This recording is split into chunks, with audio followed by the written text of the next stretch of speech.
Good morning. It is the Drake Toll Show. Westwood One Sports and the Westwood One Sports app. Drake Toll with you from the Savannah Bananas organization and Locked On Big 12 and right here on Westwood One Sports. I did it. It was a Tuesday night here in America. We call that Taco Tuesday. So I went to the local slop Mexican restaurant. Now, usually I'd be back home. Tuesday, there's a sanctity around Tuesdays.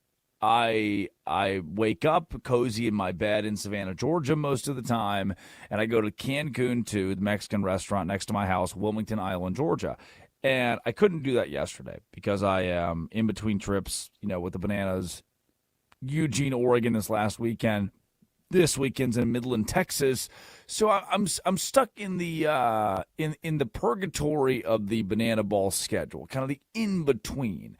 And this week's in-between is in Hyannis, Massachusetts, Barnstable, watching the Cape Cod Baseball League. So I go and catch a game. Last best league, 1,000 people watching a bunch of first-round draft picks and some of the best college baseball players in the world. And it was cool, again, to see the rustic, vintage nature of what Cape Cod offers for baseball. And then after that's over, it's like, all right, I'm going to go to the slop Mexican restaurant, except for the thing is Cape Cod's pretty bougie, if you can believe it, Hyannis, Massachusetts. So I went to a place called Anejo. I'm pronouncing that right, I believe. And I got the margarita, as I usually would on a Tuesday, much stronger and like real tequila as compared to Cancun too. And I watched Mexico. And let me tell you what, the gringos last night at the bar, going nuts. It was awesome. Like, I've been dialed into the world, Qatar, when it was in Qatar a few years back, and France and Argentina met in the finals and penalty shootouts. That was fun. But it was in Qatar. And what stole the headlines back then was, hey, if you drink beer, they might throw you in prison. Or, hey, if you're a member of the LGBTQ community, they might throw you in prison. That stole the headlines compared to the actual soccer itself.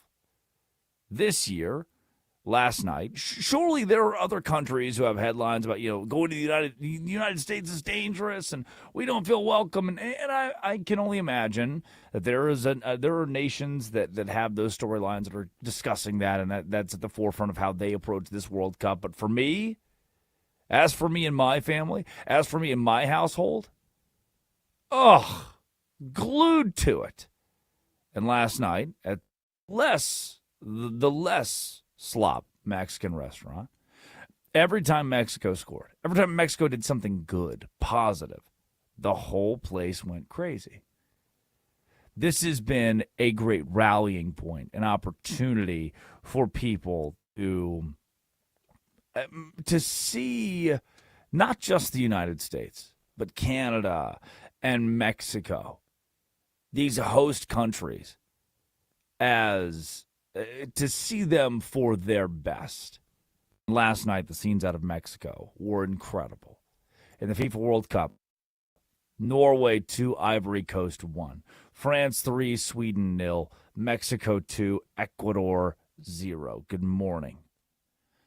Laura Jimenez runs the board. Addie Bates produces. It is the Drake Toll Show. And while we will talk World Cup all day long, I need to start here. I've been trying to break down with you since the show began on December 29th how wild the storylines have been, from the Patriots and Seahawks playing in the Super Bowl, which wasn't necessarily supposed to happen, to how the offseason has unfolded. Rashee Rice going to jail with the Kansas City Chiefs, or the whole Max Crosby deal and how that went down with the Ravens. It just weird stuff. Kenneth Walker III wins the MVP of the Super Bowl. I think it's shipped to the Kansas City Chiefs because Seahawks didn't want to pay him. There have been a lot of storylines this offseason out of the NFL. Terry and Arnold, throw them in there. Mike Vrabel, Diana Rossini, things that have carried our last 6 months. In the NBA, the Knicks in 5. That alone has been something that's wild and weird to follow. The Knicks won the NBA title for the first time in 53 years. And it feels like an abnormally busy year. Like 2026 has just been dominated by headlines that don't make a lot of sense, that years ago would just shock us. That one after the other, to the Brendan Sorsby deal. We've had something the entire year to follow that doesn't make sense or makes headlines or is big enough that we're talking about it for weeks on end. And you know what? It happened again. Kawhi Leonard is going home? I wouldn't say that, but he is headed back to the place he won the 2019 NBA title. And Kawhi Leonard being shipped off from the Clippers to the Raptors was a surprising move yesterday. As free agency opens up today, it was a surprising move yesterday because there weren't a ton of murmurs about Kawhi specifically to the Raptors until it happened. And you know what? You woke up this morning in Anna, Texas, and I've got news for you that the Dallas Metro is expanding to northern Oklahoma. This thing's it's going to push the border. It's gone past Denton already. I mean, there's nothing you can do about it. Dallas is expanding, and one of the next places it will hit, if it hasn't already, is Anna, Texas.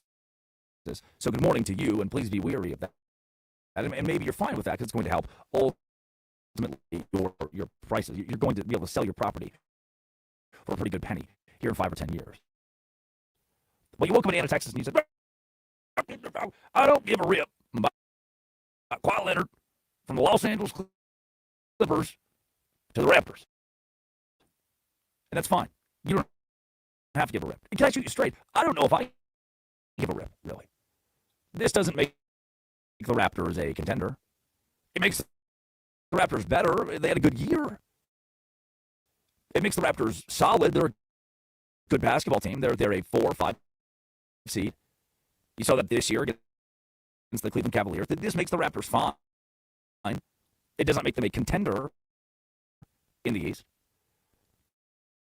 But Kawhi Leonard leaving the Clippers to go to the Raptors, it has a storyline around it that we're still not approaching or talking about.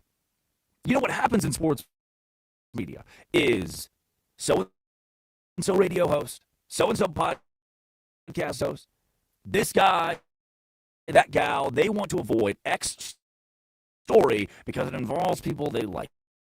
It involves people that can give them access or cut off their access.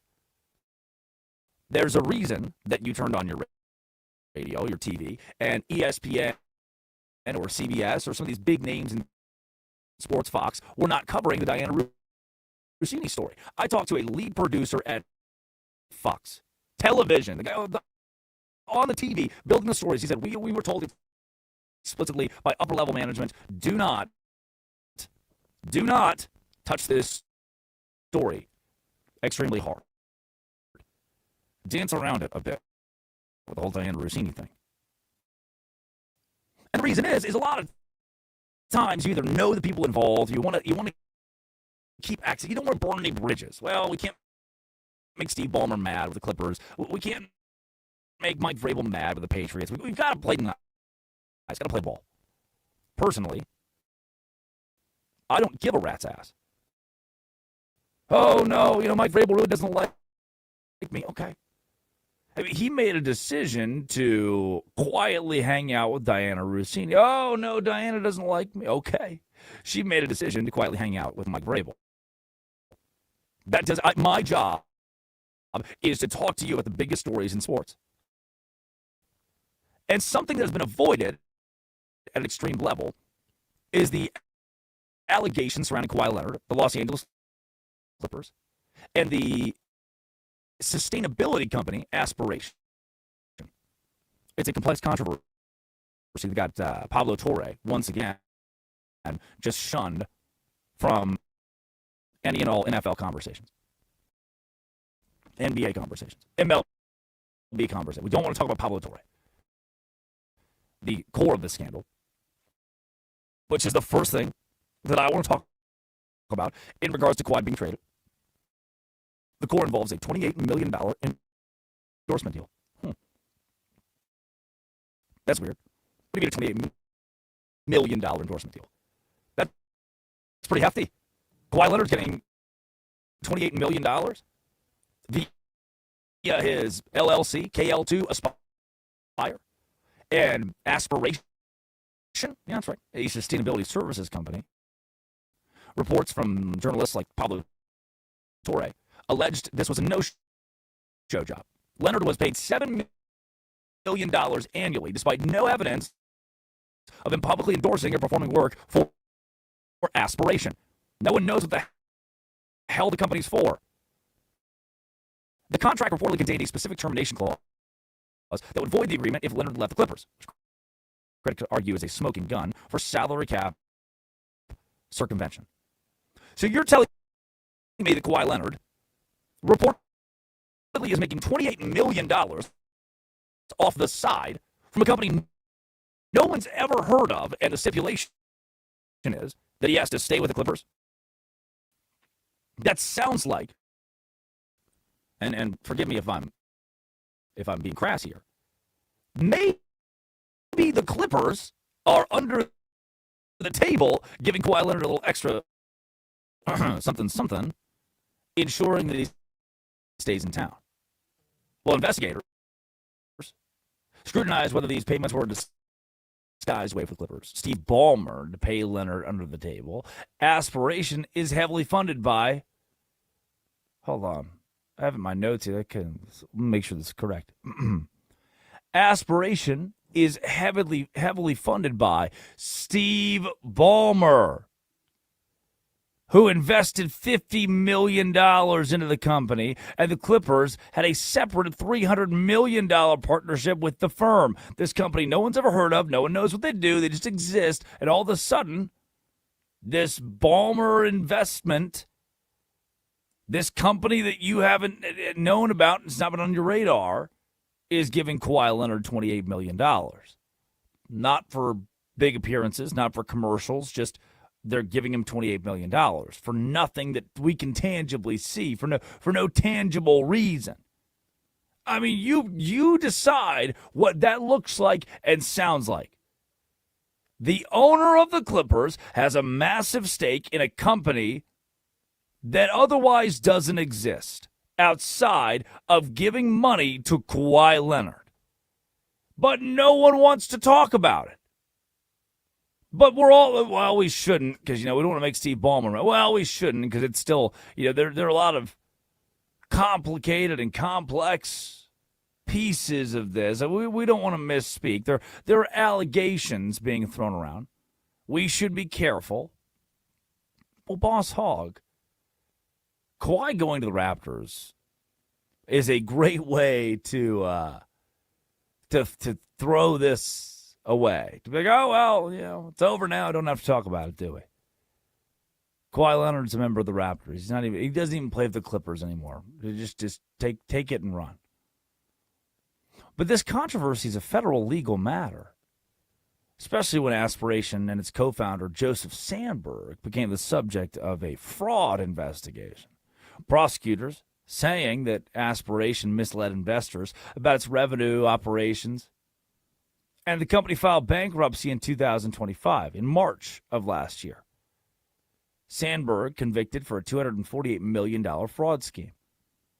The bankruptcy filings revealed that KL2 Aspire LLC, which is Kawhi's LLC, was listed as the creditor, which just linked Kawhi Leonard further to the finances of a failed entity. And the NBA is continually investigating.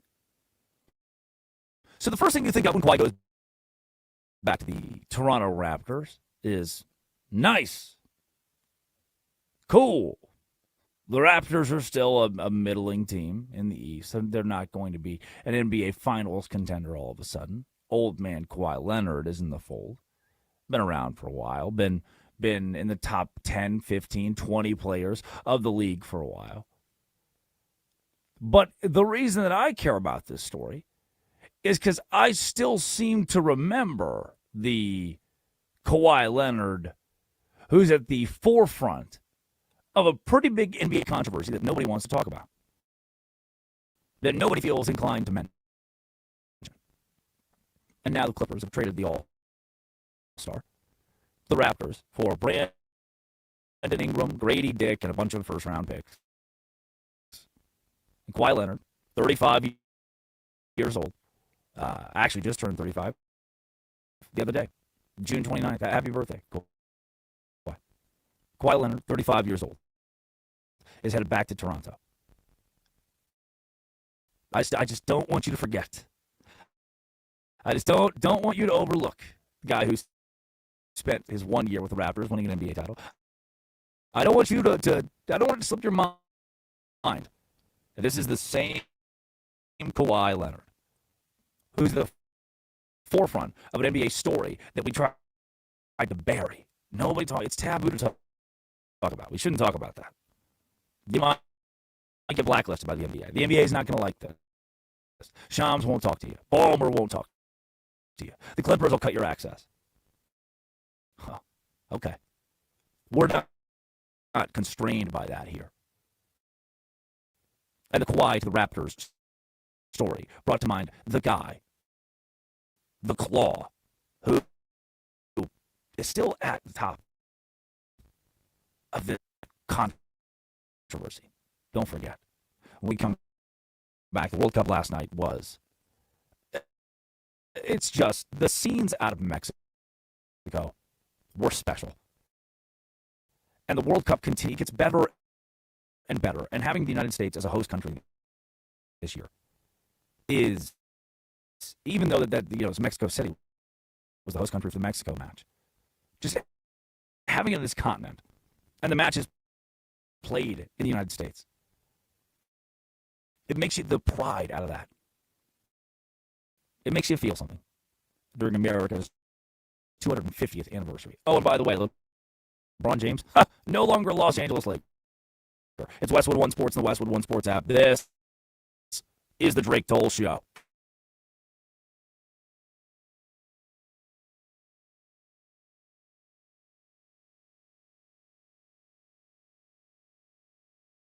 Awu jwayelekile kanjani kodwa ezinsukwini zanamhlanje sibona kwenzeka kanjani amantombazane She's a rich girl, she don't try to hide it. Diamonds on the soles of her shoes.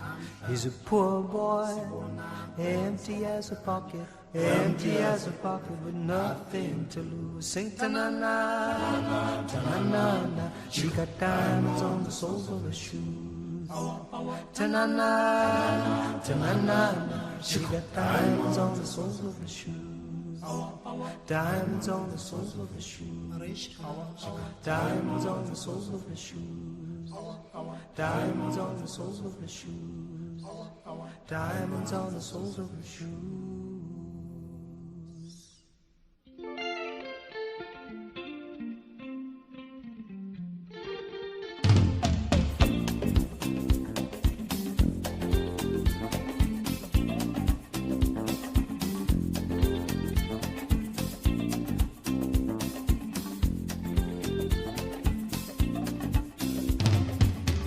Say she's crazy, she got diamonds on the soles of her shoes.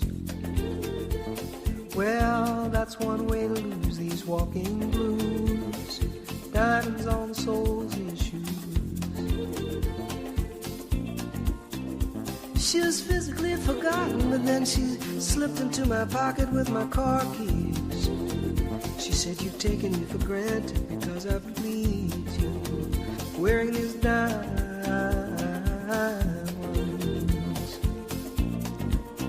And I could say, ooh,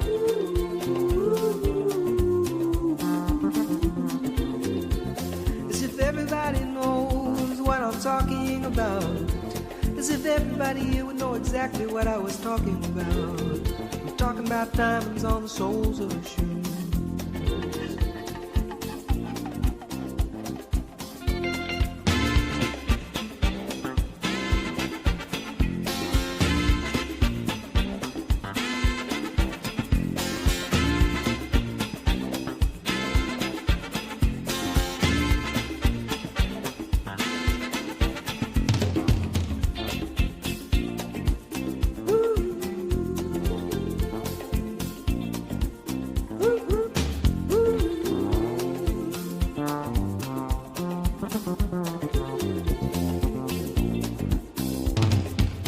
She makes the sign of a teaspoon, he makes the sign of a wave. The poor boy changes clothes and he puts on aftershave to compensate for his ordinary shoes. And she said, honey, take me dancing, but they ended up by sleeping in a doorway by the bodegas and the lights on over Broadway, wearing diamonds on the soles of their shoes. And I could say, ooh,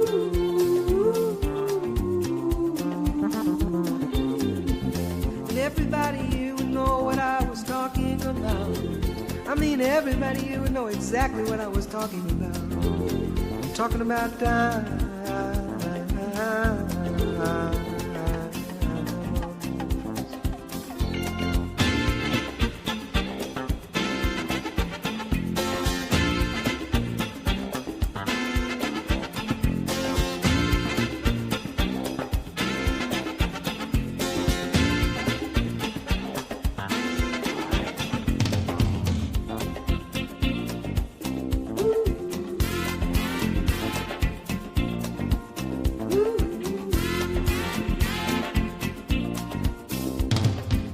People say I'm crazy, I got diamonds on the soles of my shoes, yeah. Well, that's one way to lose these walking blues. Diamonds on the soles of my shoes.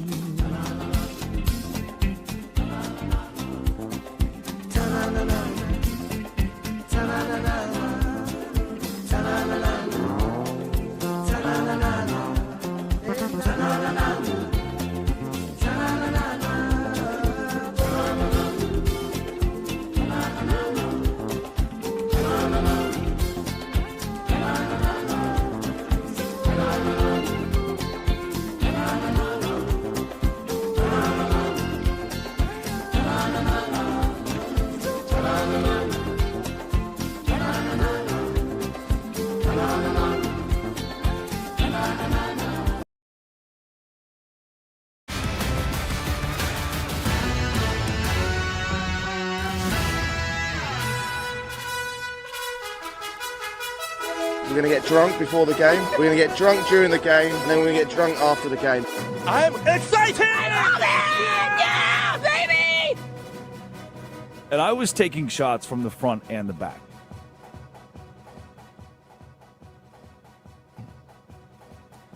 It is the Drake Toll Show. Westwood One Sports and the Westwood One Sports app. Drake Toll with you from the Savannah Bananas organization. Locked on Big 12, 310-840-4910. And you can call or text the show, 310-840-4910. Good morning.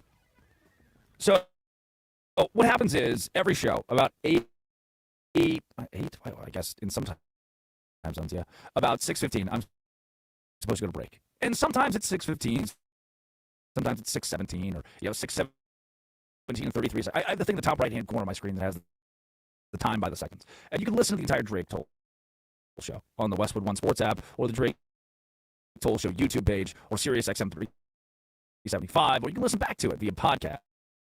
That's the Drake Toll Show. And I do what I usually do. At 6:17, I wrap up the segment about Kawhi Leonard and the Raptors, and I tease LeBron James and the World Cup and things we're going to talk about the next segment later in the show. We get in the break. And one of the first things that I hear from Addie Bates, producer of the Drake Toll Show, is, I feel so Mexican. Direct quote, true story, real quote. And now please welcome, back by popular demand, producer of the Drake Toll Show, Addie Bates. Addie, just how Mexican do you feel? I feel so Mexican. I love it. I don't think you understand. I called my dad last night. We were just like almost crying on the phone, talking about this match. Laura Jimenez and I, we were texting. Every time Mexico scored a goal, anytime something happened, I texted Laura, I texted my dad, I texted some other buddies from back home when I knew we were rooting for Mexico. This is probably one of the greatest days of my life. It's up there. Yeah, the group chat was blowing up last night with Laura. The group chat was blowing up with that. I was seeing a lot of goal. it's funny to me how much more excited everybody else seems to get over. Maybe, which not even maybe. Yes, the United States is not a soccer country, but this year more than ever, with the World Cup being in North America, you can have that kind of pomp and circumstance. It's proof that Mexico is very much a soccer country, and Mexico very much. Can you give me context on why this feels different? Feels more competitive. Why Mexico feels like a genuine contender? Because I'm not sure. I'm getting the vibe that Mexico in the past felt this level of success. For starters, they haven't made it this far in 40 years. 40 years, Drake. That's older than you and I and Laura. That's older than all of us on this show. 40 years. And I was texting some friends last night. Good, Laura. And I said that this was the most passionate I've seen this team play. Just right off the bat. They just seemed so passionate and into it. And the stories behind this team, yes. The stories behind this team. Laura's close cousin, Raúl Jiménez, he almost died 6 years ago.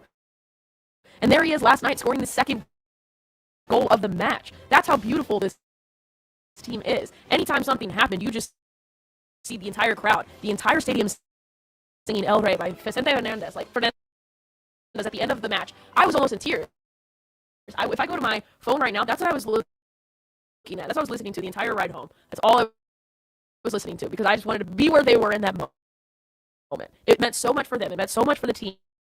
The fact that they could do that in Mexico, it was just incredible. First time in 40 years that they'd advanced this far. 40. 1986. Yo sé bien que eso afuera. Oh. Whoa, watch out. Hold like on. Get a little motion. Oh, great. Don't let Gringo cook. Don't let. Whoa, hey, whoa, watch it. Hey, whoa. Wait, hey. This last night watching this from the bar again, kind of slot Mexican restaurant. This was too bougie of a Mexican restaurant. I didn't really understand the menu, what was happening. It was too Mexican. It was like real Mexican food. Usually the Mexican restaurant I go to on the island's like, do you want your quesadilla? I'm like, yeah. Steak and cheese only, baby. This was a real, like, did you still get a steak and cheese quesadilla? Some real stuff in the back. And I got a shrimp and cheese quesadilla. Don't bully me. And it was good. The cheese, it's something that's kind of like a goat cheese. You know, the specific white cheese they use for the quesadillas, the Mexican restaurants. They went all out. Nobody cares. It's something exotic. And I felt it this morning, by the way. I was learning. I'm adjusting slowly but surely to the new Mexican restaurant I had to go to last night on the authentic Mexican food I had on Cape Cod in the middle of Cape Cod after a baseball game. Leads us to the you can attest. I did, again during the break. I did a pre-show. I did it when we were talking about today's show, pre-show. I've listened to this highlight probably 5 times. Mexico's first goal last night in a win against Ecuador from Telemundo Deportes is electric.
The roar of the crowd, man. It's pretty awesome. Let that sink in. The fortress, Mexico City Stadium, last night, it was a scene. And all of Mexico City. The fireworks post-game, the fact that Mexico is still not allowed a goal in the World Cup this year, the high-octane offense, the disciplined defense, Memo Ochoa, who didn't need to play to still be Memo Ochoa, the Mexican legend. This is, he did. He was out there. He was in the kit. I saw him. He had the gloves on at times and looked very good doing it. Still 40. It's the third time Mexico has hosted the World Cup, and the level of national pride, the intensity, the scenes out of Mexico last night were awesome. Addie, Laura, congratulations. My heck was off to you. Thank you. We did this. We did this, did. actually. We did, you and me, It was Addie. during, and we did it. We are Julián Quiñones, and she is Raúl Jiménez. Yes, I mean, that does make sense. Raúl Jiménez is my cousin on my mom's side. So I want to give a shout out to Raúl. Thank you. Is that real? I thought Addie was kidding. I was very confident Addie was kidding about that. Today he is. Today that is real. She is, right? Today that is real. Yeah, It's mi there we go. primo. Just That is my just had primo. no- Check. We are a very honest show. We've never lied before. Can't start now. They won't know the Somewhere down the line, difference. They won't know the difference. Laura is related. Somewhere down the line. Good stuff. Last night, also in the World Cup, yesterday evening, the row. It's been one of the, I won't call it a storyline, one of the cooler scenes every game when Norway plays. They row in the whole place. Erling Haaland scored the 86th minute as Norway won their first ever knockout round match. And now they advanced the round of 16 with that 2-1 win over the Ivory Coast over in MetLife. Yeah, it was MetLife yesterday. France and Sweden 3-0. Gross blowout. Mbappe scores twice. Again, he will retire as maybe the greatest international player of all time, possibly the greatest player of all time. But he's right up there already, goal-wise, career-wise, with Lionel Messi. Yet Mbappe's 27 years old. Messi's 38. I think Messi's got 2 or 3 more career World Cup goals. And now Kylian Mbappe of France, has the next 12 years of his career to top that, to score 4 or 5 goals and surpass Lionel Messi. And Mexico, as mentioned, 2-0 over Ecuador. Over the NBA, before we get to our biggest losers of the day, LeBron James. I don't know. I could Google it pretty fast. I don't know how the conversations went. I assume they're getting more public between LeBron, Bronny, their agent, the Lakers. But Bronny signed a guaranteed deal a day and a half ago. And then yesterday, LeBron James says, I'm not playing for the Lakers anymore.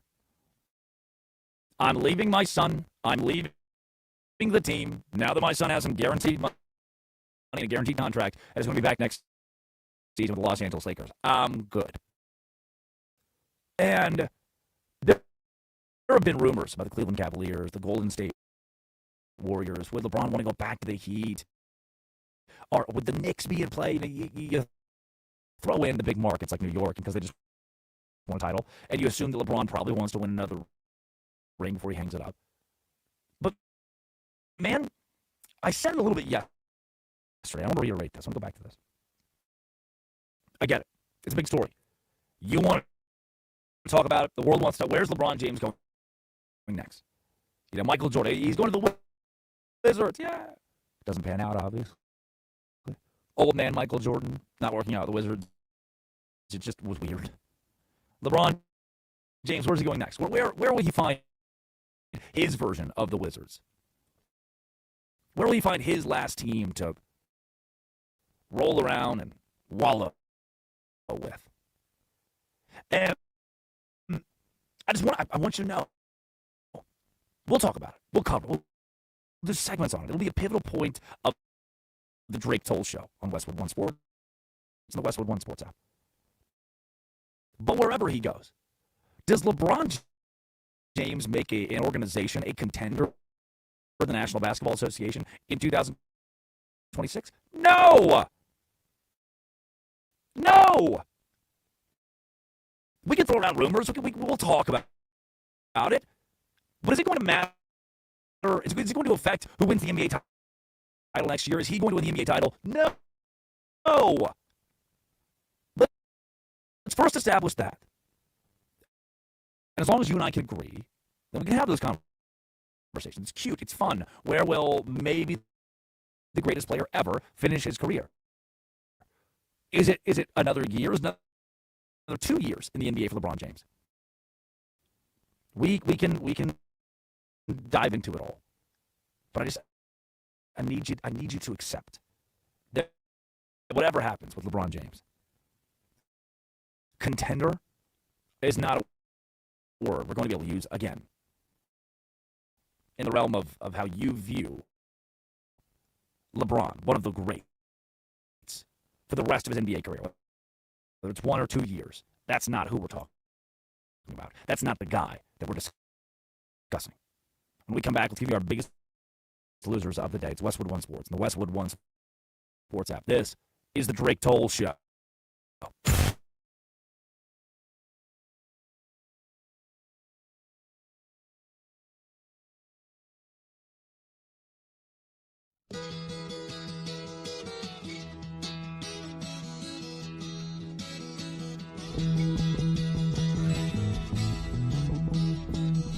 It's getting to the point where I'm no fun anymore.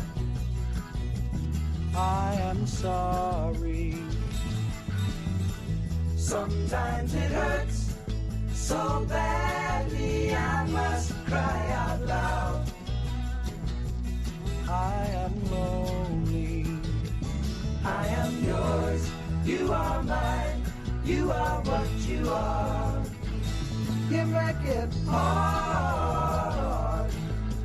Remember what we've said and done and felt about each other. Oh, babe, have mercy. Don't let the past remind us of what we are not now. I am not dreaming. I am yours, you are mine, you are what you are. You make it hard.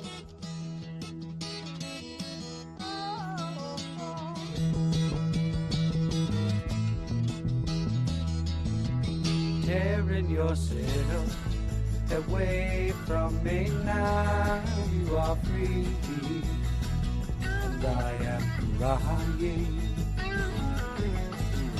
This does not mean I don't love you. I do. That's forever. Yes, and for always. I am yours, you are mine, you are what you are. You make it hard. Something inside is telling me that I've got your secret. Are you still listening? Here is the lock, and laughter the key to your heart. And I love you. I am yours, you are mine, you are what you are. You make it hard, and you make it hard, and you make it hard, and you make it hard.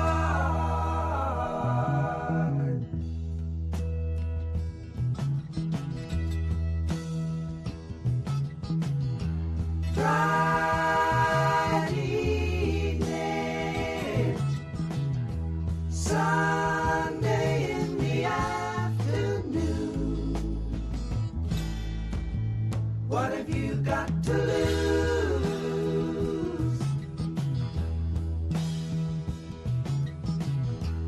Tuesday morning, Please be gone, I'm tired of you. What have you got to lose?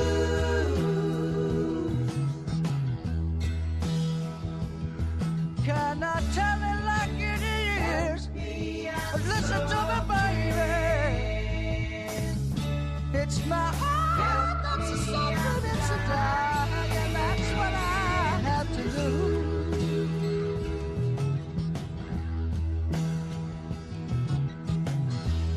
I've got an answer. I'm going to fly away. What have I got to lose?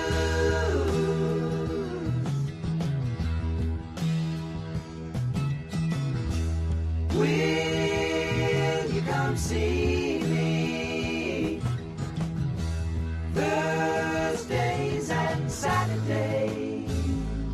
Hey, hey, hey. What have you got to lose?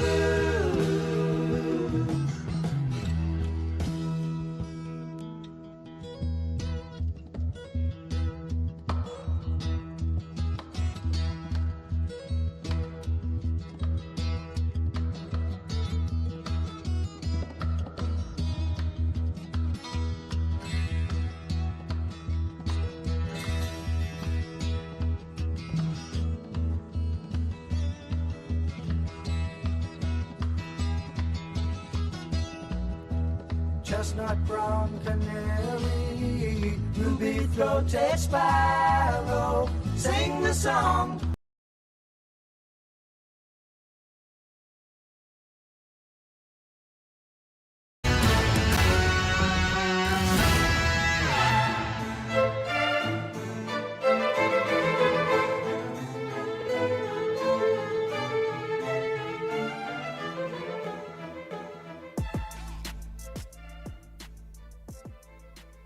This is the Drake Toll Show.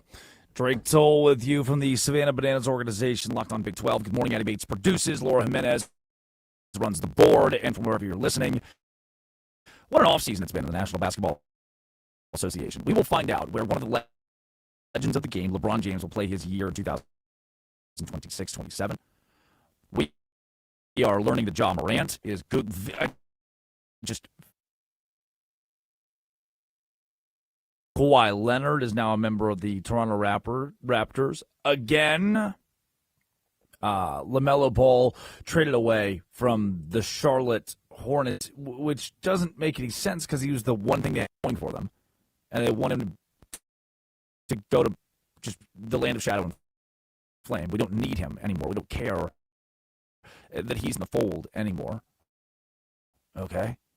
Wasn't he the one player that all your fans could root for? The one guy that you were excited about? Yeah.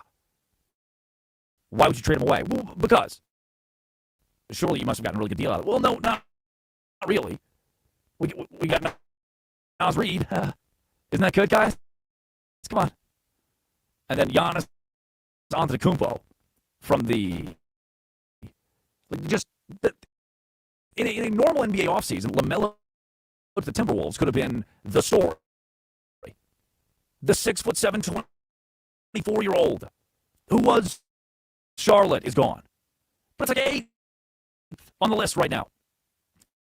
8th on the storylines. Giannis from the Milwaukee Bucks to the Miami Heat in a win now move, in a keep the championship window open move for Miami. And a Bucks team that, you know what? Hey, we don't have to win today. But give it 5 years. Give it 5 years and we'll compete. That is the status of the NBA. The World Cup going on right now. The Texas Raptors last night winning again thanks to Cooper Ingle, who caught a ball in left field for the second out inning in the 7th inning and chunked the ball into the stands, allowing the Rangers to go ahead 3-2. Because the runner's going to advance, and he's going to advance home when you do that, big guy. That's a perfect segue. Today's biggest losers of the day. Biggest loser, number one. Whoever came up with this idea, take a listen to this. It's appalling, abhorrent. I hate it. Kill it with fire. Discussing film says the first trailer for the Willy Wonka competition series, which I don't. Okay, I guess real people will compete in a Family Feud-esque game that is based off of Willy Wonka's Chocolate Factory. To do this, Netflix recreated Gene Wilder's voice with AI, which is bad. Take a listen. For the first time in decades, I'm opening my beloved Chocolate Factory.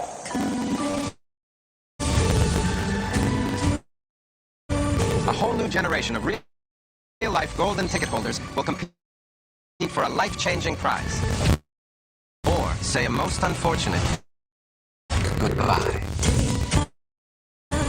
Marvel at the magic you remember, and delight in my newest wonders beyond imagination. The most extraordinary competition on Earth is about to begin. Where are we?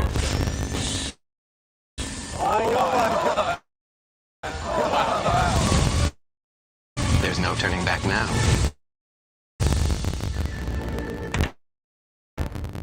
Addie, you are a cinephile. I'll give you that nod today. And I just personally, I think recreating Gene Wilder's voice, so you can't pay him for it, he's dead. Recreating Gene Wilder's voice via AI to promote your movie, probably an unethical and bad idea. Why can't they just go get Timothy Chalamet since he just played a different version of Willy Wonka? Or Johnny Depp. Johnny Depp did that as well. I'm He's just a Wonka. People forget the Johnny Depp version. It's a good version. I do not forget. I'm trying to find a photo at the moment. But no, that is bizarre to me. That's actually disgusting. I'm sorry. I hate that. I agree. Disgusting's a good word for this. That made me feel really gross. Like, Gene Wilder's dead, and we're going to use his voice to promote the new movie that Gene Wilder can't be in because he's dead. Sorry, it's harsh to the Wilder family, who's probably listening today, but I don't think we should be recreating Legends of the Game in AI to utilize their voice for promotions. That's me personally.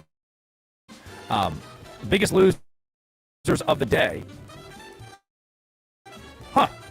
The birthright citizenship deal, and the idea that the United States is not the only team that.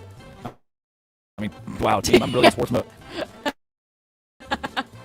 Here is where we, as a nation, will win in soccer thanks to the birthright citizenship deal.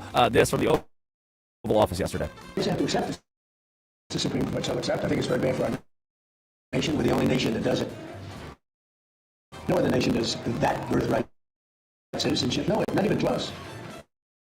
Some did it, they ended it. It's tremendously destructive. It's extremely costly. I don't know, it's up to them. But in terms of for the good of the country, it'd be great if they didn't allow it. It would be great, but I can't tell you. The Slaughter case was a big case today. That was a very big case because it gave strength to presidents and strength to the presidency. A very important case. It's been going on for almost 100 years, and this was the ruling that really topped everything by a lot today. Anna, you had your notes for the show today. We're not the only country that does this? No, we're not. We're not. Now, is it exactly how we do it? No. Other than, like, Bangladesh does that. Tanzania. But other countries have birthright citizenship. So, we are not the only country, guys. The more you know. It does help the U.S. men's national team. So we'll be able to stay afloat in the soccer realm. Yeah. Almost half of the 26-man roster this year has dual citizenship or immigrant roots. And the team benefits in a pretty healthy way from the birthright. So, I mean, look, have whatever opinion you want, but if you need a positive spin on this, it is going to help that that folks who are born in the United States with immigrant parents, birthright citizenship, will have the opportunity to play for the U.S. national soccer team. Soccer team. Are you okay? So No, he's not. that could be there's a positive we're not talking about. Biggest loser of the day. The Oklahoma football team on 3 tweets. John Mateer on the wait a second. What? John Mateer talked to a reporter about the college football playoff appearance banner inside Oklahoma's indoor practice facility. He said, "It's cute, it's up there, but everybody's like, no, that's not the goal." So there's a couple things like that, which from an outside piece is like, oh, that's great, you made the playoff, but it's like, no, it's not. That's the direct quote from John Mateer. Playoff good, playoff banner not good. I don't think anybody in the NFL would put up a banner 2025 playoff participants. It's just no one does that. That's so OU. I'm sorry. That's so OU. Really shouldn't. The deck is upon you. You love it. Addie Bates, notable Texas fan. Biggest loser of the day. I'll give this one to you. Friend of the show, Steve Phillips. Yes, today is Bobby Bonilla Day. Bobby Bonilla and Steve Phillips, who has been on this show, good friend of mine. He is awesome. He signed that contract. So guess what? Bobby Bonilla, he's getting paid today. He's getting paid today, and he gets paid another $10.7 million over the next 9 years. It's amazing. Yeah, Bobby Bonilla's getting paid, getting his check. 2000 was the year that the Mets paid Bobby Bonilla, and they have paid him $19 million total since that 2000 season, where he has not played a single year in these 26 for the New York Mets, and will still get another $10.7 million. Happy Bobby Bonilla Day. And the final idiot of the day is the New York Jets. Roger Sherman tweets, with their wins over Sweden and Senegal, the French national team has as many wins at MetLife Stadium in the World Cup as the Jets did in the 2025 NFL season. The entire nation of France. 2 wins at MetLife. The Jets, 2 wins at MetLife. What a disaster of a football team in New York. Laura Jimenez runs the board, and Addie Bates produces. When we come back on Westwood One Sports and the Westwood One Sports app, you can call or text the show at 310-840-4910. 310-840-4910. It is our obituaries in the quickie. Dead today is nepotism? Yeah, we'll get to more of that. Drake Toll with you. This is on Westwood One Sports and the Westwood One Sports app, the Drake Toll Show.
It is the Drake Toll Show. Westwood One Sports and the Westwood One Sports app. Good morning, Food Giant shoppers. Good morning, America, and good morning to the world. I forgot to plug my phone in last night. I called Addie at 2:50 now, 2:46. Not last night, the night prior, 2:46 a.m. Do you remember this? Do you recall this? Yes. Can you tell me why you didn't answer, please? Because that was the first time I think ever that I had my phone on Do Not Disturb because I had some group chats that were just blowing up and I was sick, famously sick yesterday and the night before. So I was like, I need to go to bed. So that was the one night that I put my phone on Do Not Disturb. And how did you get sick? Can you tell? Can you what do you mean sick? When did you get sick? Do you like this? Do you like this hoodie? No. It's from that person. Okay. OSHA. Ooh. HIPAA. OSHA. Whatever. HIPAA. Whoa! Don't kiss boys. You're wearing the hoodie today? Is this like a thing? Are you guys like a thing now? You're wearing this hoodie? Can I out myself for a second? Actually, why I have this? Yes. Because this is just the first hoodie that I grabbed. Okay. So the reason why I have this is because I had to ride the metro home. You're like, I don't want to wear anything clean. And the other day, the Sunday morning, I had to ride the metro home, and it was either I wear my outfit from the night before when we all went out and had fun, or I borrowed some clothes. So that's why I have a hoodie. Okay. This inconspicuous, unmarked hoodie. This just green hoodie. Yeah, I like it actually. This military-esque. I like it. No, it's yeah, it doesn't. I mean, it's hard to argue with. It's so funny. It's a medium. It's an oversized fit. I'm like, this guy's skinny. I hate that. I'm like, this guy's a twig. Who is this tiny? Who's this? What? Who is this tiny little guy? Who's this small little guy? He's pretty tall. He's got a lot of tattoos. Okay. And he wears a medium? Oh, no. Laura, he's got tattoos. That's it. There's nothing we can do. She's done. She's done. We are toast. That does that. I called Addie, and so that's what Addie was doing. That's why she didn't answer at 2:46 in the morning the other day. I called Addie because I set an alarm. So I do this. Idiot. Yeah. Laura and Addie, you two being the crowd. I set an alarm the middle of the night every night. I wake up at if I need to get up at 5:30 or 5 o'clock or 4:30, I'll set an alarm for 1 a.m. I want to wake up and then freak out for a little bit, be like I gotta go to work, and then good, I can go back to sleep for 3 hours. Visceral reaction, go back to sleep. That's pretty normal though, right? No, you're a psychopath. No, that's not normal. That's not normal. No. Okay. But continue. No, I think there's somebody at 310-840-4910. Somebody else out there also does this. I can't be alone. Sounds like someone who would also shave their chest. I can wake up at 1 a.m. What? Well. Not me. I didn't do it. I'm still. At the request of this show, I didn't do it. I have not. The boy does. My summer bod is not in yet for 2026. I'm rejecting it. I set my alarm, my little mid-morning alarm, to wake up and then freak out.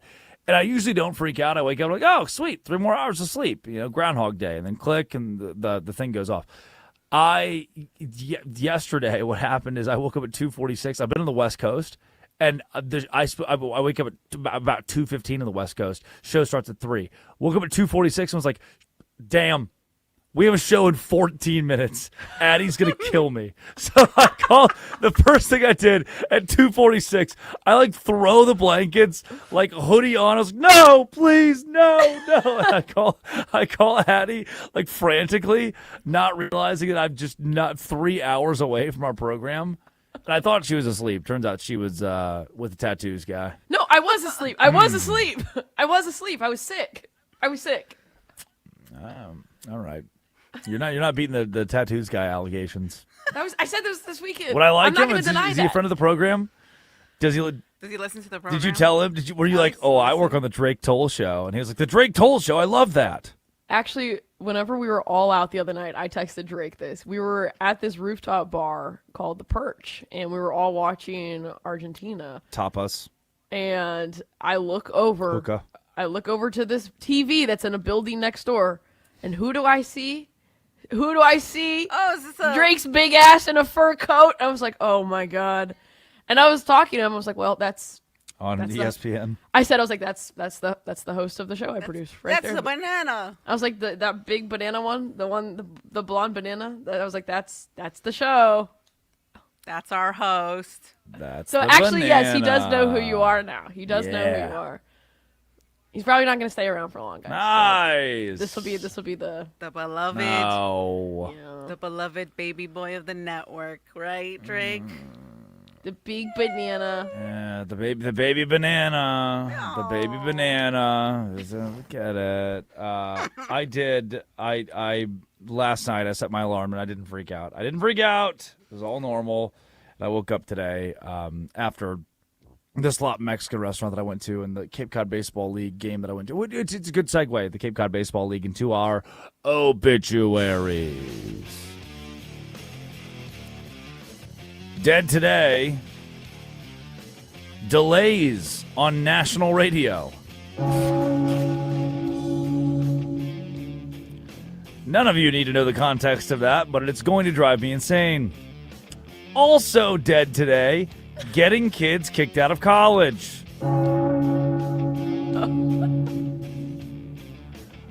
Last night, I threw out the first pitch of the Hyannis Harbor Hawks and Katuitt Kettleers game on Cape Cod. I've never told this story publicly. This will be the first time, and probably not the only time. I remembered it yesterday. Once upon a time, the Katuitt Kettleers tried to get me expelled from Baylor University. So, 2022, broadcasting games on Cape Cod. Spent a summer up here. And what happens is Hyannis beats Katuitt. They're both rivals. And I had posted one of those pictures that says, like, you just lost to Riku Nishida and the Harbor Hawks. Normal thing. Rainy. I turned the color all the way up. It's a meme, right? The Mets would do something like this. And 48 hours later, I get a call from Baylor University. Your scholarship and status as a current student is under review for a reported hate crime. To which I said, what?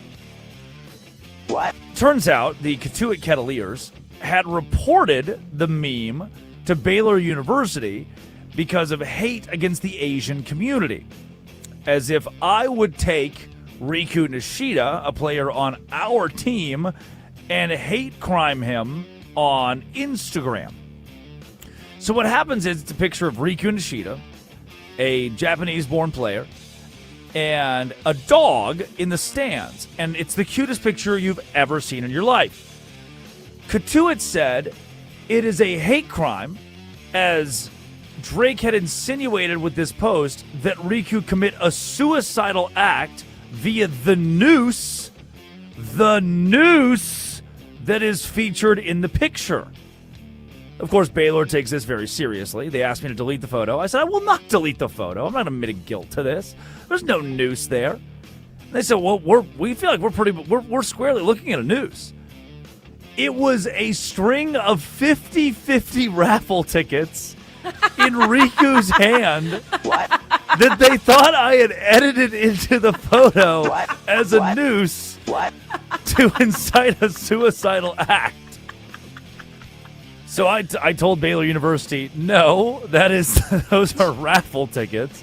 I'm not deleting it to admit guilt here, and don't suspend me. 48 hours after this, it was squashed. Baylor apologized for the whole thing. Katuitt obviously never did, and they've now blocked me on all social. I'm blocked by a Cape Cod League baseball team because they tried to get me expelled from college because they thought I was a punk kid, which maybe I was, but I don't think I needed to be expelled for hate crimes. Last night, the Harbor Hawks got a 5-3 win over the Katuitt Kettleers. I threw out the first pitch. I did throw it into the batter's box. It did skip. To which I was very clear. walking to the dugout as all the players were laughing at me. I was like, yeah, you're laughing now. You strike out tonight, you get ready to learn banana ball, buddy. Whoever strikes out the most tonight's playing for us. No, You didn't laugh even all get you it want, to guys. the catcher's mitt? I tried my best. Oh my God, we are changing the name of it. No. I didn't want a 50 cent. Rebranding this show. I cannot. No, I'm so embarrassed. I didn't want a 50 cent. Bananas. I'm so embarrassed. Yeah. Dead today. LeBron and Bronny playing basketball together.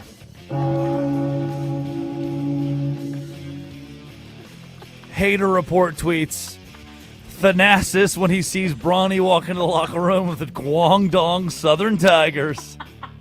It's that Tom Brady in the courtroom looking back and smiling at his buddies meme. It's a good tweet. Thanasis and Bronny, baby. Get ready to learn hoops.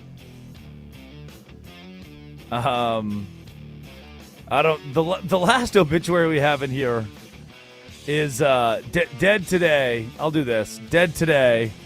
Foreign women being allowed in the United States.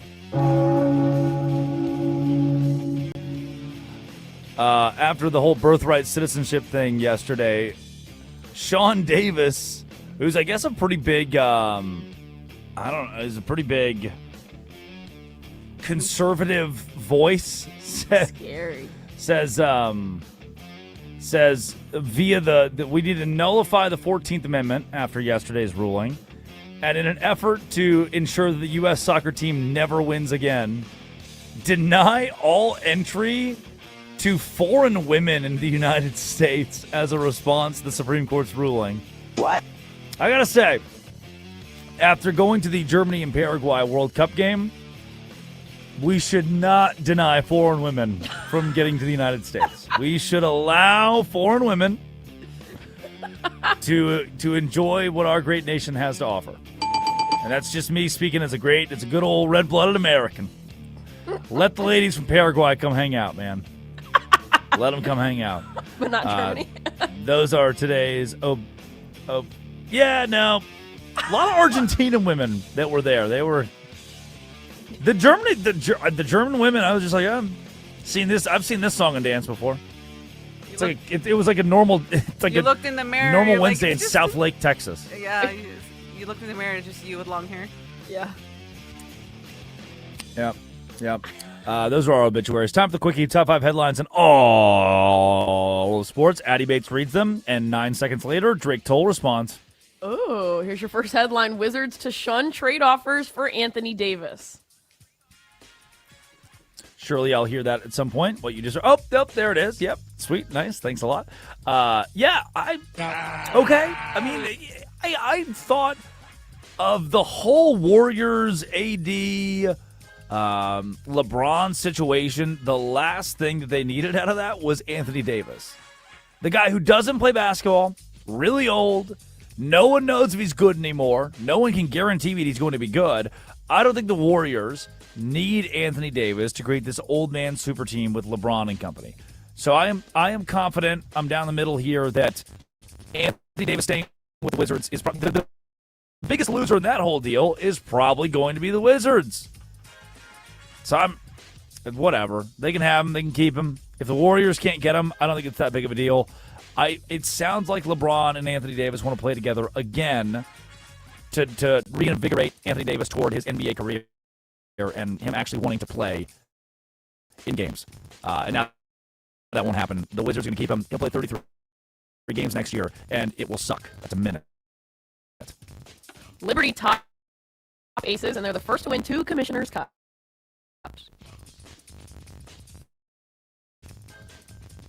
I saw this. I was watching this at the bar last night, and everyone was very excited. They were all yelling and excited. And Sabrina Ionescu, Brianna Stewart were there in the locker room earlier this season, talking about the year and 93-85 Liberty at the Barclays Center over the Las Vegas Aces. And it just shows Stewart's a big leader, big-time leader. Ionescu's patient, dynamic, what a star. On points, like I said, first franchise to win multiple Commissioner's Cup championships since the in-season tournament began in 2021. Congratulations to those two. Pressing Yankees lose 6th in a row. The bats are cold again. Yep, you'll hear what I'm saying right now sometime tomorrow. And good morning. The MLB, and I'm excited. People are always like, man, what are you going to talk about in the summer? What are you going to talk about on the radio? One, the NBA decided to burn down this year. Two, the MLB is still a fun, awesome thing to discuss. And we will. Like the Texas Rangers accidentally somehow winning. And the Yankees not. They are now behind the Rays. They've been behind the Rays for a better part of a week, if not more, in their division. And Red Sox lose again. And Yankees lose. The Yankees were swept by the Reds. The Nats dominated the Sox yesterday, by the way. A brawl broke out in the middle of it. Just bad all the way around for the AL. Especially the fact the Yankees aren't that good this year. They're going to the postseason. They'll probably win the division by virtue of the fact that nobody in the AL is good. Nobody is good. And the AL it's sad that a team from the American League will have to will have to make the World Series. Somebody from the AL is going to the World Series this year. In an AL where tomorrow, if the Athletics have one good week, they'll lead the West. If the Astros win 3 games in a row, they'll lead the West. Same for the Guardians or the Twins. It's bad, man. All the way around, bad. The Yankees are included in that. Here's your next headline. Clippers agree to trade Kawhi to Raptors.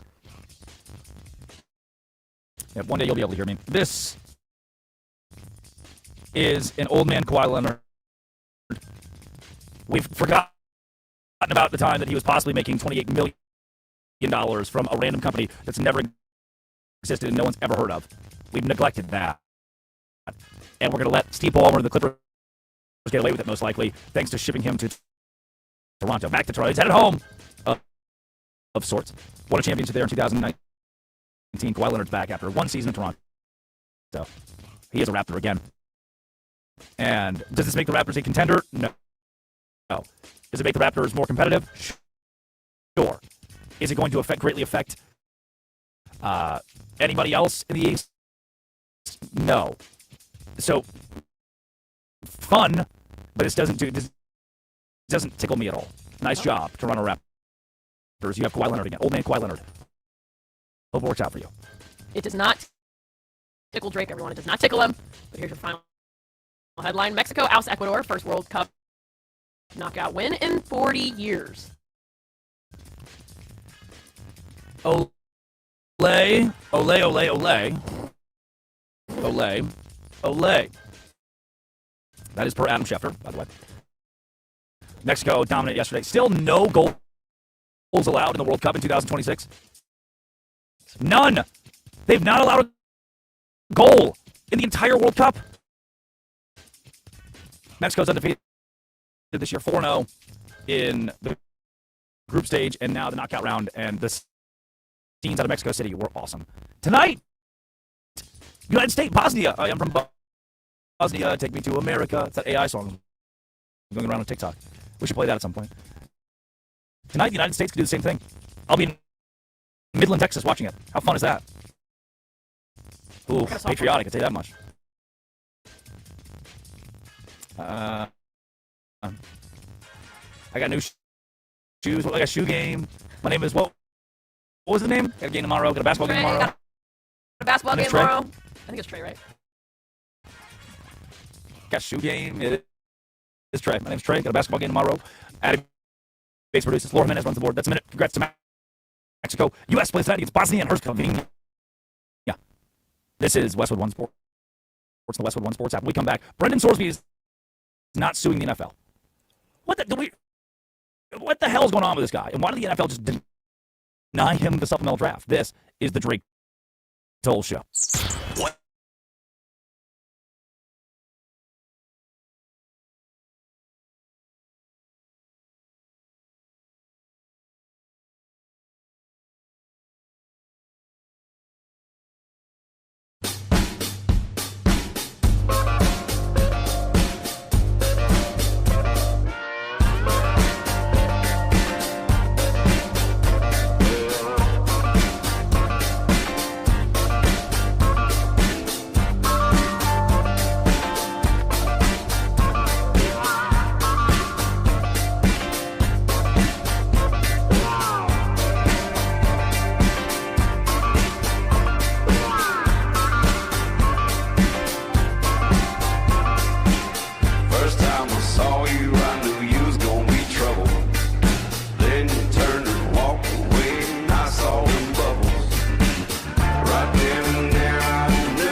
Good morning.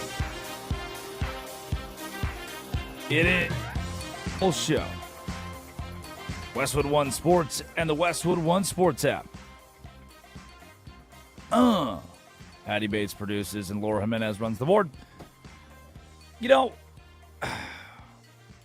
the Brendan Sorsby deal, I was like, okay, we're done. We're done, right? This is like the Diana Rossini and Mike Vrabel thing to me. It's like at some point, shelf life, it's going to be over. We can be done talking about the Diana Rossini and the Mike Vrabel thing. It's not like I needed to be done with it because it's still funny to me.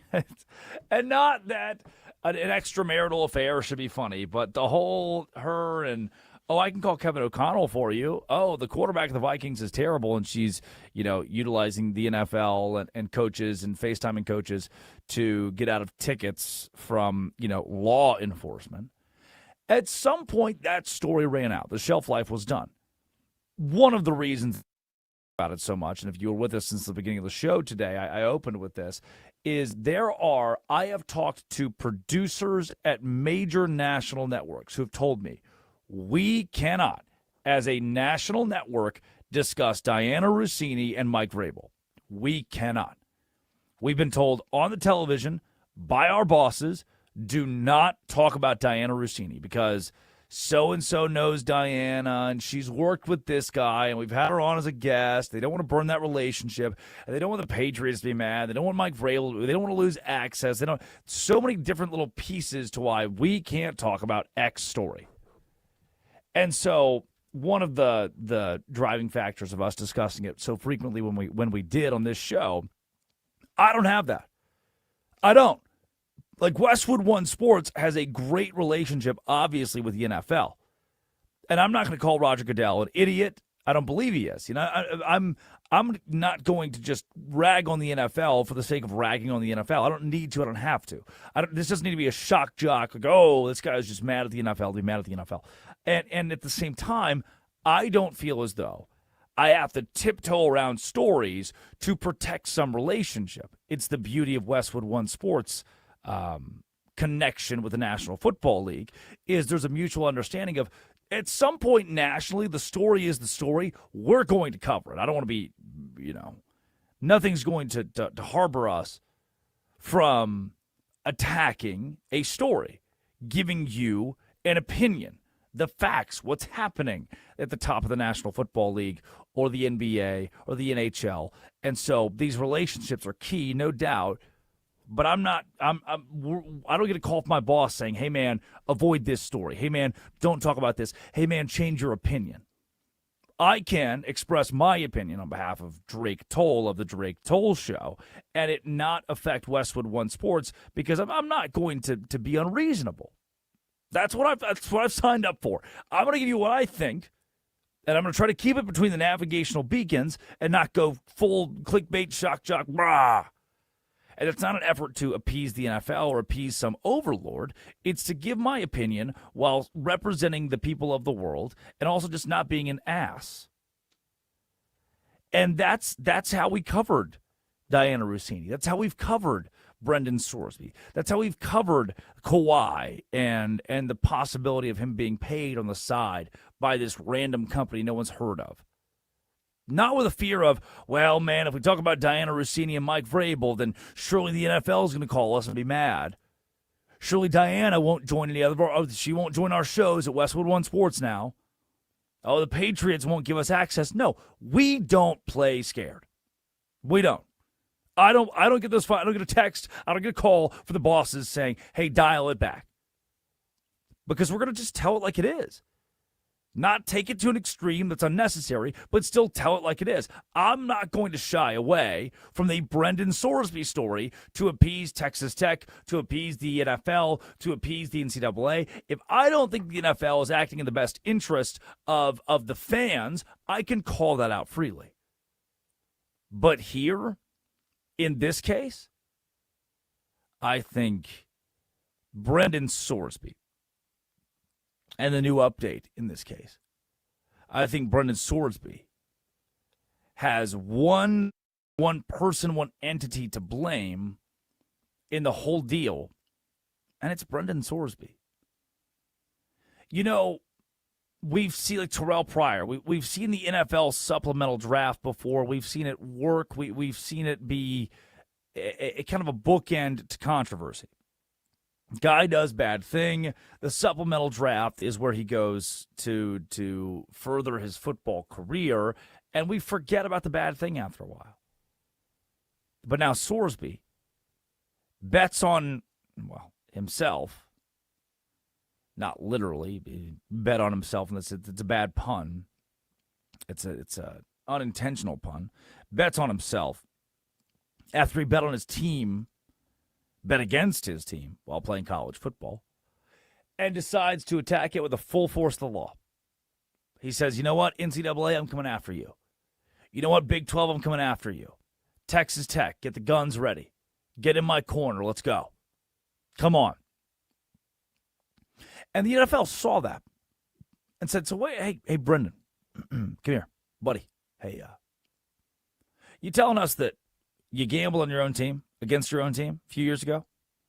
And instead of embracing and facing the consequences of this, 2 weeks after your college team found out, 2 weeks after they found out, you decided to go to rehab.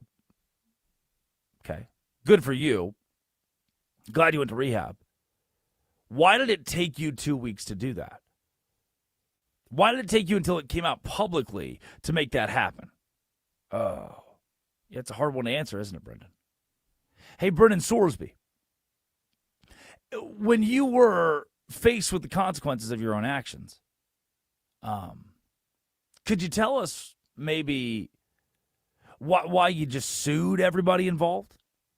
Why you didn't sit down and say, you know what, I did a bad thing and I'll face the fire? You decided to get a bunch of judges involved in this? I was just trying to get that. Oh, you were just trying to get the $5 million that you wanted it in NIL, weren't you? Well, yeah, but okay. And now Brendan Sorsby will not sue the NFL after their decision to not hold a supplemental draft. He finally decided, okay, that's it. I'm done suing people. I learned my lesson. It's not working. What happened is the NFL as a league has every right. That's the story today. That's the headline from yesterday from 5:13 p.m. Eastern Time and ESPN. The NFL Players Association and quarterback Brendan Sorsby will not be pursuing litigation after the NFL's decision to not hold a supplemental draft this year. He won't sue. Because everything that, to this point, everything that he's done has been, well, I'll call a judge. I'll call my lawyers. I know I did a bad. I know I did a wrong betting against my team. I was addicted. My mental health. I need serious help. So I'm going to sue you and try to play football. So the NFL got to the supplemental draft stage. 3 days. Brendan Sorsby had 3 days to file for the contention in the supplemental draft. And Roger Goodell got to his desk, and I imagine it went something like this. Goodell looked at the case and said, so what I'm hearing is we have a guy who bet against his own college football team. Yeah, Raj, that's correct. And instead of wearing this, he's suing everybody involved. No, Roger, you're right down the middle here. So he's lacking accountability, not really taking responsibility for his actions, has shown no sign of fixing this outside of a pretty shoddy attempt at rehab. Roger, again, you're spot on. And if we allow him in the National Football League, Brendan Sorsby could just start suing us. The second a team cuts him, the second he doesn't get his way, the second he doesn't like something, Brendan Sorsby could just sue us. And judging by what Sorsby's done so far, he's pretty damn good at suing people. He's pretty good at winning those things, too, this Texas Tech quarterback. The NFL saw that. The Canadian Football League saw that and said, hey, no, we're not going to bend over backwards. We're not going to do everything we can in our power to benefit a guy who's made every move possible to skirt the system, to get around consequences. Why should we have to hold a supplemental draft for that? Why should we be conducive to that? Sorsby is eligible in 2027 for the NFL draft. So we're gonna tell him, hey, buddy, you did your thing. You got caught. And you fought to play college football. Then you decided, now that we've won all these cases with the Big 12 suing Texas Tech, I'm scared. So instead of staying in college football, where you already skirted the rules, broken the rules to gain eligibility, you're going to run away and hide. Ask us to say yes to your requests. Well, no. Our three letters, NFL, are much bigger than the name Brendan Sorsby. So you can go into the 2027 draft like everybody else. And you probably should have stayed in the whole college football process. You probably should have hung out there where you were, where you'd gotten the court to fix this for you. Because we, the NFL, aren't about to allow that to happen. We're not going to allow that to happen to us. So stay where you are. Think about it for a year. Get the help you say you need. And as a part of a settlement, the NFL has agreed to not discipline Sorsby for his college gambling. But they can investigate. They can hold him out of the league. They can do whatever they want because you know what? They're the National Football League. And finally, in this whole deal, a big entity stands up and says, nope. College athletes have gotten away with too much for too long all the time. Not anymore. No. Someone tell this damn kid no. The Big 12 did it first at a smaller scale, and now the NFL is doing it and publicly. And I think they got it right. And Brendan, if you want redemption, the perfect move, you just made the best move possible by not. If you had sued the NFL, this would have been, talk about disaster class. It already is a disaster class, but at least you salvaged a bit of it by not filing a lawsuit against the National Football League. And maybe this officially bookends the Brendan Sorsby story until the 2027 NFL Draft. When we come back, Bosnia? The USA is in the World Cup tonight against Bosnia and Herzegovina. What can you expect from World Cup action in the round of 32 today? Westwood One Sports and the Westwood One Sports app. This is the Drake Toll Show. U.S. men's national team.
That's the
It is the Drake Toll Show. Westwood One Sports, the Westwood One Sports app.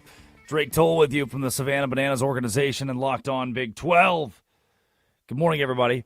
Damn it, did I do it again? I did it again, didn't I? Today's show is sponsored by Progressive Commercial Insurance, protecting small businesses with affordable coverage options. Quote today at progressivecommercial.com.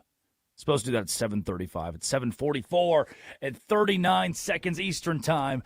Good morning, everybody. Drake Toll with you. Addie, good morning. Laura, good morning. Can somebody tell me why Mexico was in a 40-year drought of winning a game in the knockout stage of the World Cup, please? Yeah, I mean, just things haven't clicked the way that they're clicking right now. They've had these great matches, and they've had these great players. They've had Chicharito, they've had Memo Ochoa in goal, but everything just hasn't clicked at the same time. And for the first time in 40 years, I think that's what we're seeing. I have nothing. Why are Mexico, the United States and Mexico, why are both nations relatively bad at soccer? Yeah, I mean, they're good. They're good this year for sure. Thank you, Laura. When it comes to the United States, and this is just but like historically. Yeah, when you look at other countries, it's just everybody plays pickup games like nobody's business. They'll be anywhere. You could be in a field. I watched a documentary where people in African countries are running water. Do I hear running water? Is that you? Yeah, are you running water right now? Well, am I? Did you just pee yourself? You're so weird. Because I know you'd like that. No, that was my roommate. Sorry, guys. Sorry, guys. What the heck? What? If you're going to be weird, I'm going to throw it right back at you. Why would it? What do you mean weird? I asked if you peed yourself because you have running water question. going on into your microphone. So that's actually a washing machine. That was a washing machine. And it's not into my microphone. It's over there, and I hate that you could hear that. It was a washing machine. It's so pretty funny. I was ensuring that you didn't tinkle. Stop! I actually hate you. Like, for some reason, like, that, like, phrase actually, makes me want to throw up. I use that a lot, actually. I'm glad it wasn't one of the singing washing machines. My washing machine gets done. It's like, boo-doo-doo-doo-doo, boo-doo-doo-doo-doo, and it does it for 6 minutes to alert me. I am finished washing the clothes. Oh, it's finished. It lets you know when it's finished. I need to get my laundry out of the dryer. Correct. It does. It does alert. Please, without the interruption of your washing machine, enlighten me on why Mexico's been so bad for so long, as well as the United States. I'm trying to the bottom of why both countries who have ample opportunity to be good are bad. Yeah, I think it's two different reasons. The United States, like I said, there's documentaries about kids in Africa playing pickup games in literally like dumpster, like fields of like trash. Like that's it. Just other countries care more. They care more. And the United States, like we have all the facilities, we have all the resources, but we just don't take it as seriously. I would say the equivalent to us with pickup games is basketball. Like we're great with playing pickup basketball just anywhere. It doesn't even matter. There are sometimes you walk by, there's not even a net on the basketball, right? Like, you know what I mean? That's what it's like. In Mexico, they've had so much talent on that team. It's unbelievable. They have had so much talent. Kind of reminds me of last year's Blue Jays. Like, they're very good. They have all these big names, but just things couldn't click at the right time. And so because of that, we just haven't seen them dominate like they should be. This year, the players that they have are also amazing. Raúl Jiménez, we've talked about him. Quiñones is, if this was a betting show, which I know we say all the time it's not, I've told people if you're going to bet on a Mexican player to net a goal, that's who I would pick every time. That's who I would pick because he's fantastic.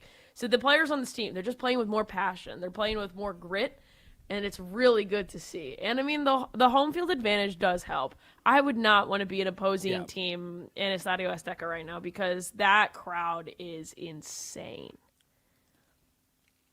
Yeah, big piece of this is the fact that United States, Canada, and Mexico are all hosting, so it gives each of those countries an added boost, obviously. Storylines to follow from yesterday. Mexico defeated Ecuador 2-0 to 0. Soccer, get it right. At Azteca Stadium, it was Julián Quiñones and Raúl Jiménez that provided the goals, and Mexico dominated. Namely in that 10-minute period with a couple of goals there early. I think between the 30th and 41st minute or somewhere in there, that's where Mexico did all of its scoring, all that it needed. Bang, over, done. Ecuador neutralized. France, by the way, tournament favorites. Another World Cup on the way. 3-0 victory over Sweden, and of course it was Kylian Mbappe. 2 of France's 3 goals to lead that side comfortably in the round of 32 and on to the round of 16. Norway at Dallas Stadium. Row. Surely you've seen this. Due to FIFA's regulations, each of the stadiums hosting these World Cup matches cannot have any branding. No Levi's, no AT&T. They have to cover all of it. I was at Gillette the other day. It's called the Greater Boston Area Stadium now because they can't call it Gillette. And they used shaving cream, fake shaving cream, to cover up the Gillette sign on the stadium. Funny. Good. So at Dallas Stadium, Norway over the Ivory Coast 2-1, and they've got a shot at a pretty solid run because of how good Holland is. And they're as balanced as any team in the World Cup. And Mexico, that's who we spent a lot of time focusing on today, is the research. WJCT News did a good report on this. The statistical significance of the victory. This is a streak of 5 consecutive losses for the region in fixtures of international play, and for Mexico, who has just struggled at this stage internationally. And hour delay in Mexico City, home crowd, nobody left. Hour delay, nobody left. Mexico is buzzing over this, and the fact the United States, Mexico, Canada get to host, that North America gets to host, again, has that extra oomph that makes you, on the 250th anniversary of the United States of America, getting to host an event like this gives an opportunity. And we played a clip a couple weeks ago from a politician, and I was like, there are people who, this country, we're so divided, we're close to a civil war, left, right, Democrat, Republican, we hate each other, and the guy who came on stage during the Freedom 250 event, the first day of the event, an artist gets up there and sings a song, and a politician gets up and is like, "Take that, liberals!" Like, what? In an opportunity, in a moment for all of us to gather together and rally around something, around the United States. Take that, liberals! All the other artists didn't want to play here. They all canceled on us because they're liberal. Yeah. No, this isn't a conversation of liberal versus conservative, or Republican versus Democrat. The 250th anniversary of the United States of America is an opportunity for all of us to celebrate what's great about this country. And not everything, it can't be perfect. If I ask you, do we have it right? Did we get it right? Is it perfect? No, there are things that you probably change. There's a reason you vote for that politician who wants to change this, and this. He's promising some sort of change. I'll get us back to this. I'll get us to a new era.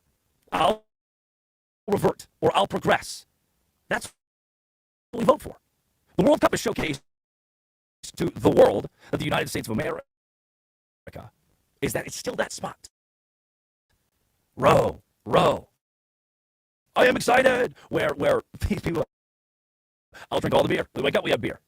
Middle of the day, we have beer. We go to bed, we have beer. The people from Japan and people from Norway and people from England can gather here in the name of soccer and see that this place rocks in a lot of ways, despite all the bad.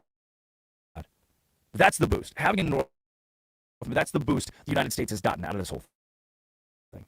It's the boost that Mexico has gotten out of this whole thing, is people now assimilating for a month and a half to a culture they didn't really know existed. Like, okay, what is American culture? What do we have? What do we? It's the Italian Nights. Pizza, Italy. French fries, France.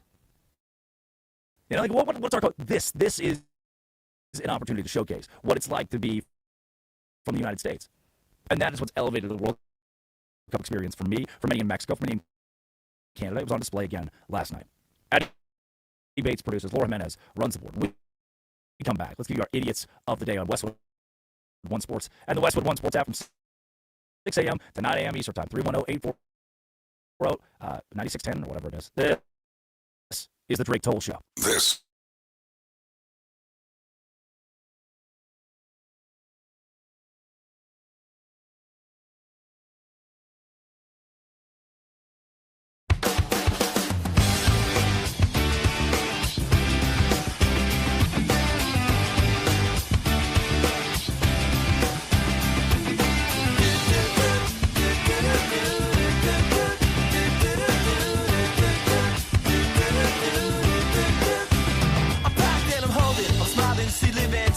She lives for me, says she lives for me, ovation. Who won't motivation? She comes round and she goes down on me. And I make you smile like a drug for you. Do ever what you wanna do, coming over you.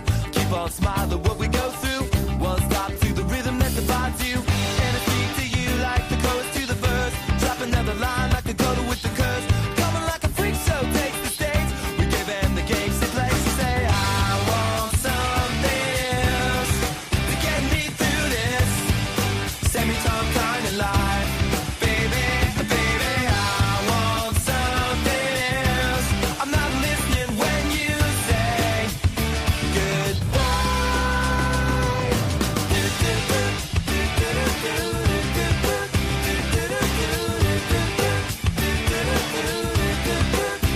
the sky was gold, it was rose. I was taking sips of it to my nose, and I wish I could get back there, someplace back there, smiling in the pictures you would take. To a crystal method, lift you up until you break. It won't stop. I won't come down and keep stop with the tick-tock rhythm. I bumped for the drop and then I bumped up. I took the hit that I was given, then I bumped again, then I bumped again. Said, how do I get back there to the place where I fell asleep inside you? How do I get myself back to the place where you said I want something else to get me through this semi-time kind of life? Baby, baby, I want something else. I'm not listening when you say goodbye. I believe in the sand beneath my toes. The beach gives a feeling and a deep feeling. I believe in the faith that grows, and the full I go can make me cry. When I'm with you, I feel like I could die, and that would be alright, alright. And when the plane came in, she said she was crossing the velvet ribbons in the sea, we tripped on the earth to feel alive. But now I'm struggling to survive those days you were wearing that velvet dress. You're the priestess, I must confess. Those little red panties, they passed the test. So I took around the belly, face down on the mattress one, and you hold me, and we are broken. Still it's all I wanna do, just to live, and I feel myself heavy off the ground. I'm scared, I'm not coming down. No, no, and I won't run from my life. She's got the toss now locked down in a smile, but nothing is alright, alright. I want something else to get me through this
this for me. Says she lives for me ovation.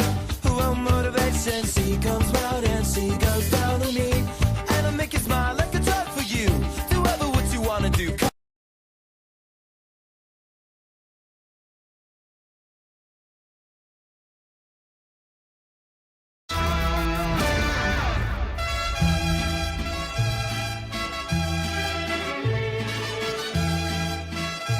My rule, I have to do it. Everybody buckle up. You're not ready for this. You're not ready for it.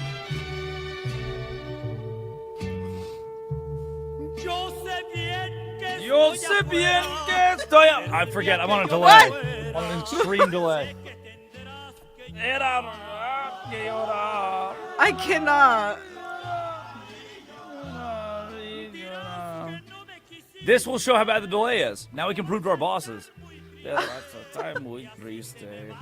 Yes, vas a quedar.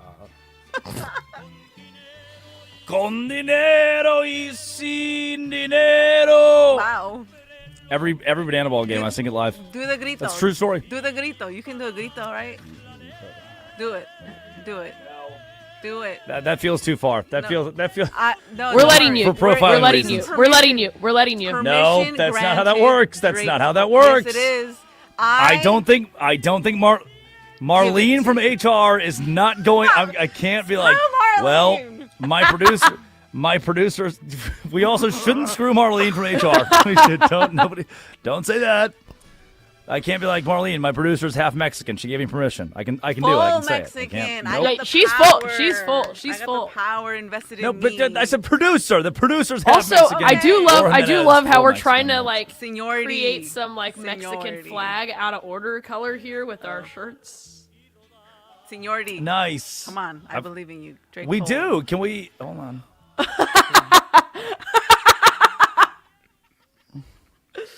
Wow, I did not know that I would have Wow. Not even red. a Wow. Wow. Wow. wow. It's That's amazing. That's amazing. amazing. I did not know that I would have so much secondhand vicarious pride for Mexico and what they're doing in the World Cup.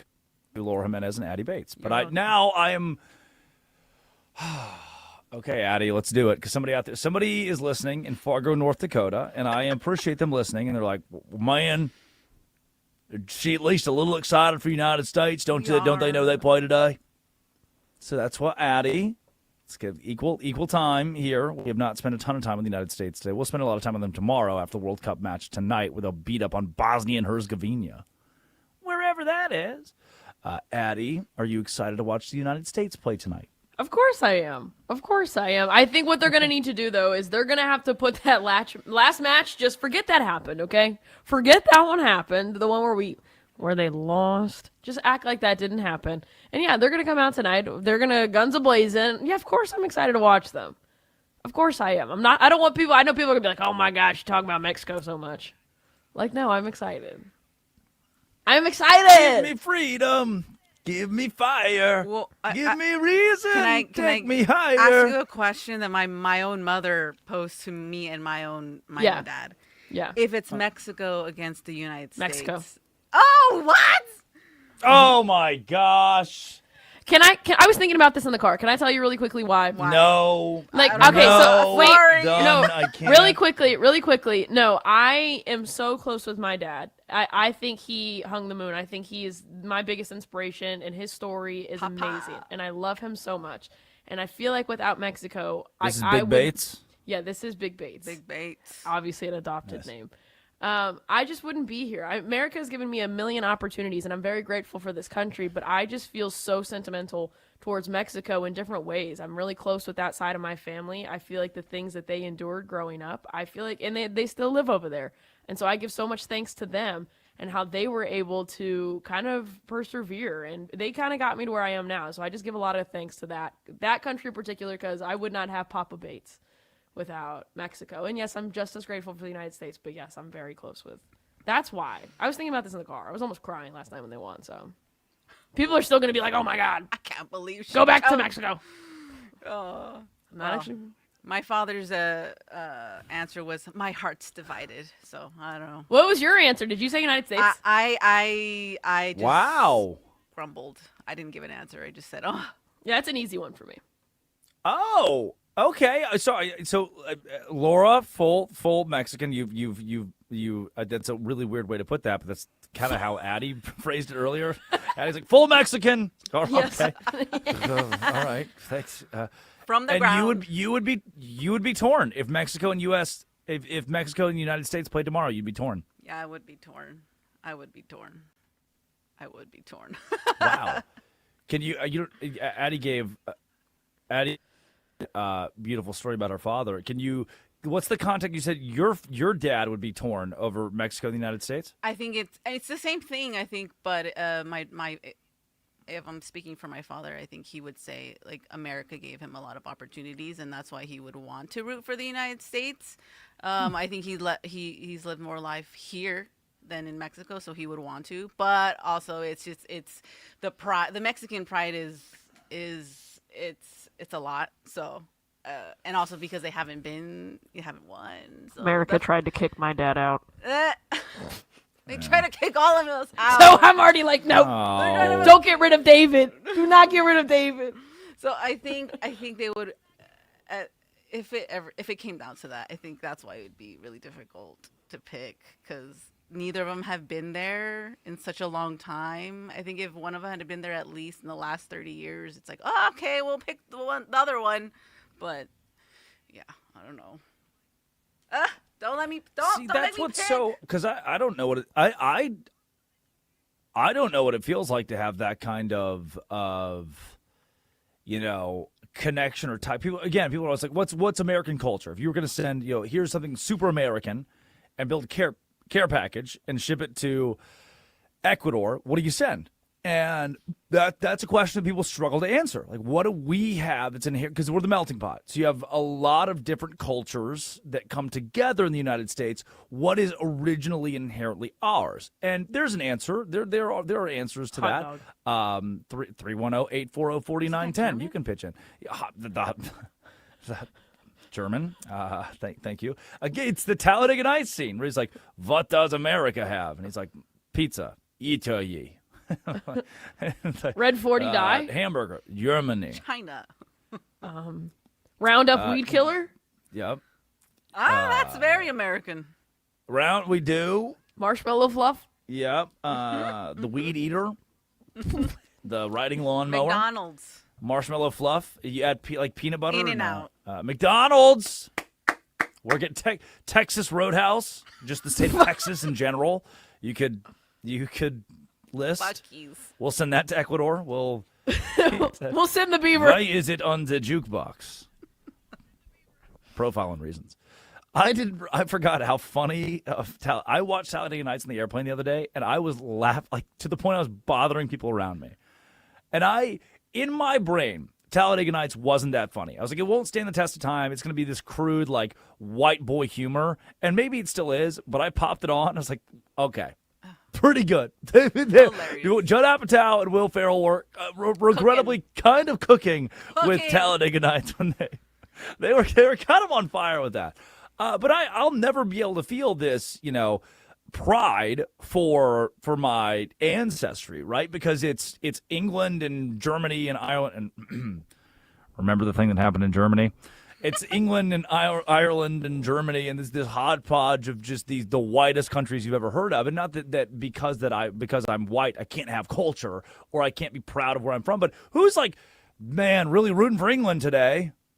Really hope the home country, the native country is doing well. Nobody cares. Like, nobody's got that pride of like, well, if the U.S. played tomorrow against Scotland, I'd really be torn. My great Baba was from Scotland. Like, I don't actually no. I If have it was no reason to really care. If it was Scotland, actually, I think people would be. My great Baba. Scotland would be actually. Really? Yes. Yeah. Well, because Scotland has been the same thing. They haven't been in like since 80 whatever. I guess so. Also, they're awesome. Sure. Yeah. That's why I'm rooting for Paraguay. I'm rooting for Paraguay. No, I'm rooting for say it. Paraguay because I right. have now assimilated to the culture. I was invited to be Paraguayan when I was at the World Cup the other day. Did and you I not wore the sit in the shirt. Mexican? I mean, have the it in my German suitcase over here. Didn't you sit in the German section? No, there aren't sections. You got to go to the World Cup. I don't know. You just kind of look like the poster boy those for are Germany. Limited and restricted to like. No, Paraguay. Yo soy. I got permission. They're like, listen, white boy, if you buy the shirt, we'll accept you. And I did. I paid $40 for the stupidest Gildan shirt you've ever seen in your life. And it just, across the back says Paraguay. It's the only thing they sold because they expected them to lose to Germany because, 9. And I haven't forgot what happened in Germany that one time. Twice. And so I couldn't. I was like, you know what? Today I am rooting for Paraguay, and I bought the shirt. And I could be the poster child, blonde hair, blue eyes for these Nordic-looking people. But no, in an effort to best support Laura Jimenez and Addie Bates, I rooted for Paraguay. Famously from Hello, Addie. Yeah. So, where is that country on this map? If you're on the YouTube stream.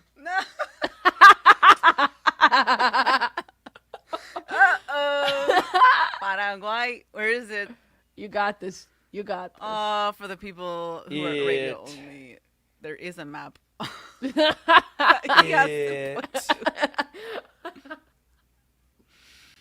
There's Brazil, Argentina. Paraguay is the one in the lighter color. Which lighter color? What lighter color? Pink, yellow, orange. It's the middle pink one. Drake. Yes. Yes. Muy impresivo. Wow. Is that real? Did I get it? Did I land it? Yeah. Wow. Now do it with Bosnia and Herzegovina. Now ask me where Bosnia is. See if I can do that. I can't because I'm an ally. I don't need to know where the Nordic countries are. But I've got you best bet Latin America, South America, Central America. I've got down the Americans. Paraguay. That's why I rooted for them. Paraguay. They're also Americans. Think about it. South America. Come on. We don't talk about it enough. Today's show is sponsored by. Where did it go? Did you take it out of the rundown? Yeah.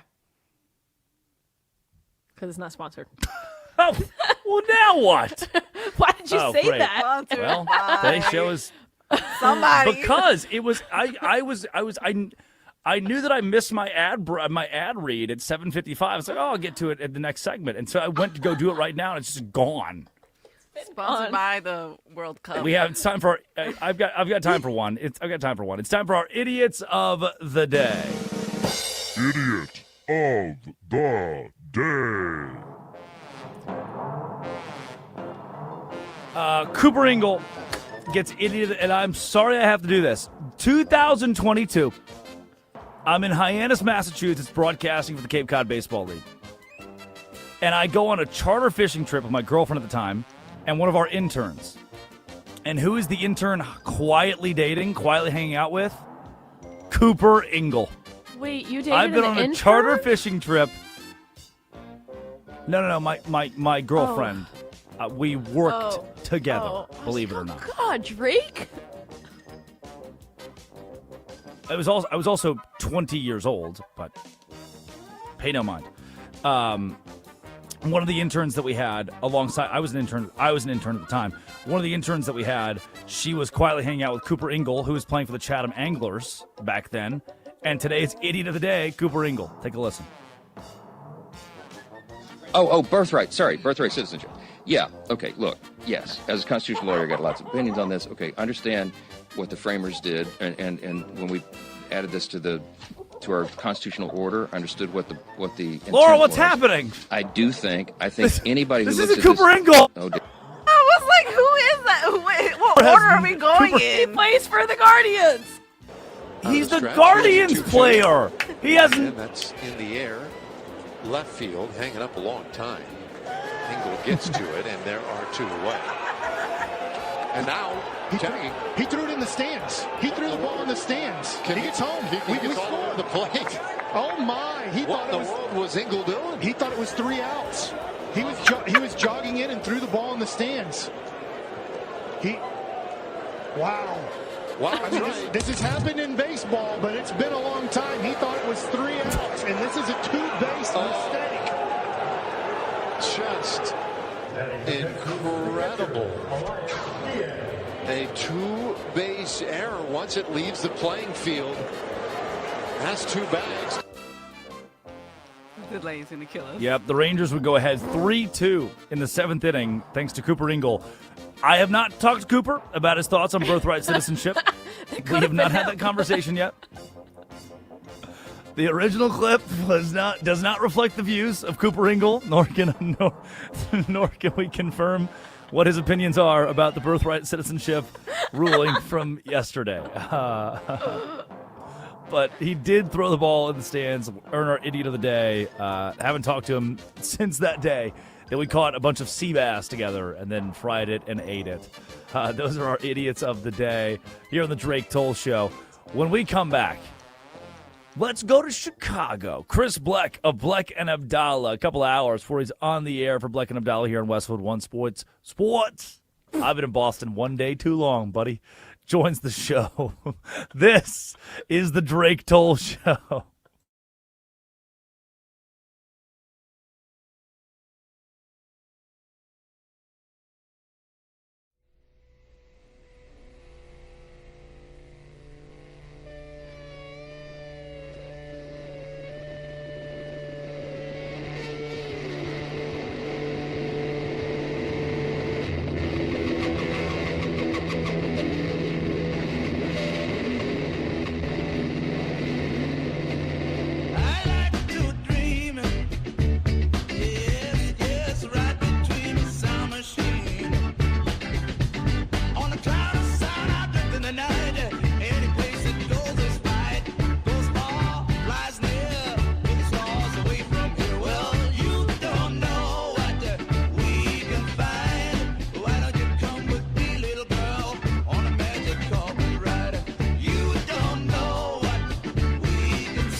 to the brain.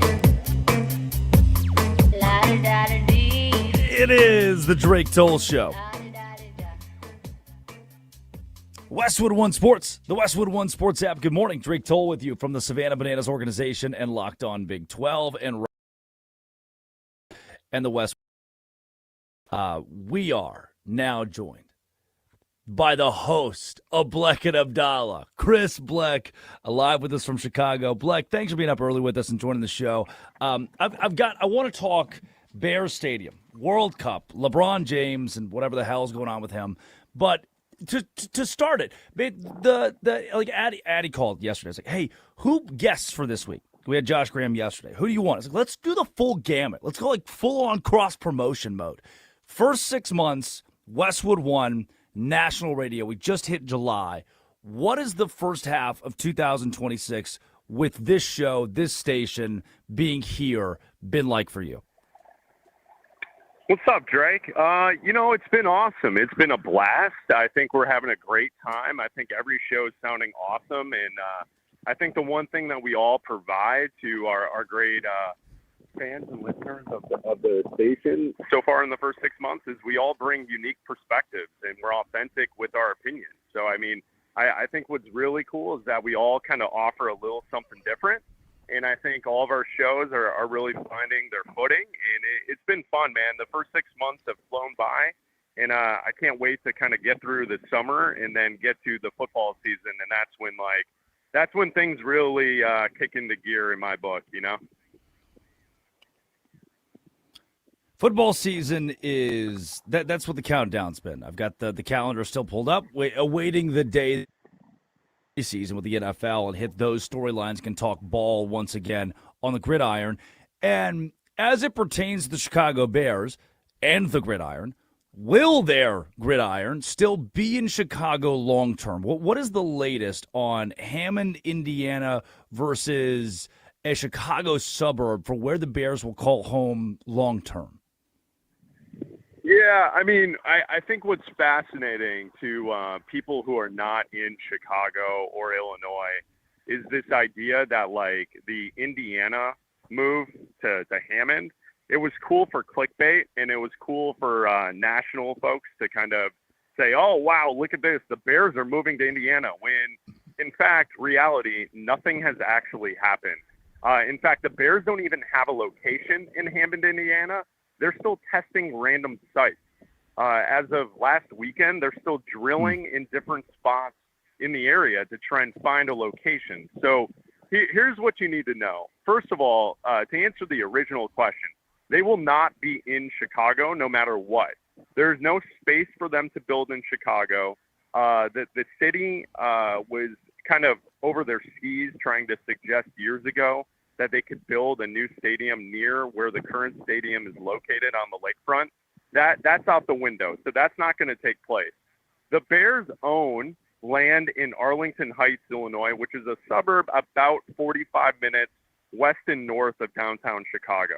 That's likely where the stadium will end up. The problem has been the Chicago Bears don't have liquid cash, so they need help. They need help with infrastructure. They need help with building and constructing this stadium. Therefore, that then puts in the state of Illinois. The state of Illinois is run by a governor who maybe at some point would like to run for president. And it doesn't help his case helping a billionaire franchise get tax breaks when he himself is a billionaire. That's J.B. Pritzker. He is a billionaire who has gone after the president, who is someone who J.B. Pritzker claims is not a real billionaire, if you follow all this stuff. So politically, it doesn't help him to give money to an NFL franchise to build the stadium. I think what will happen eventually, Drake, is that the state of Illinois will bend a little.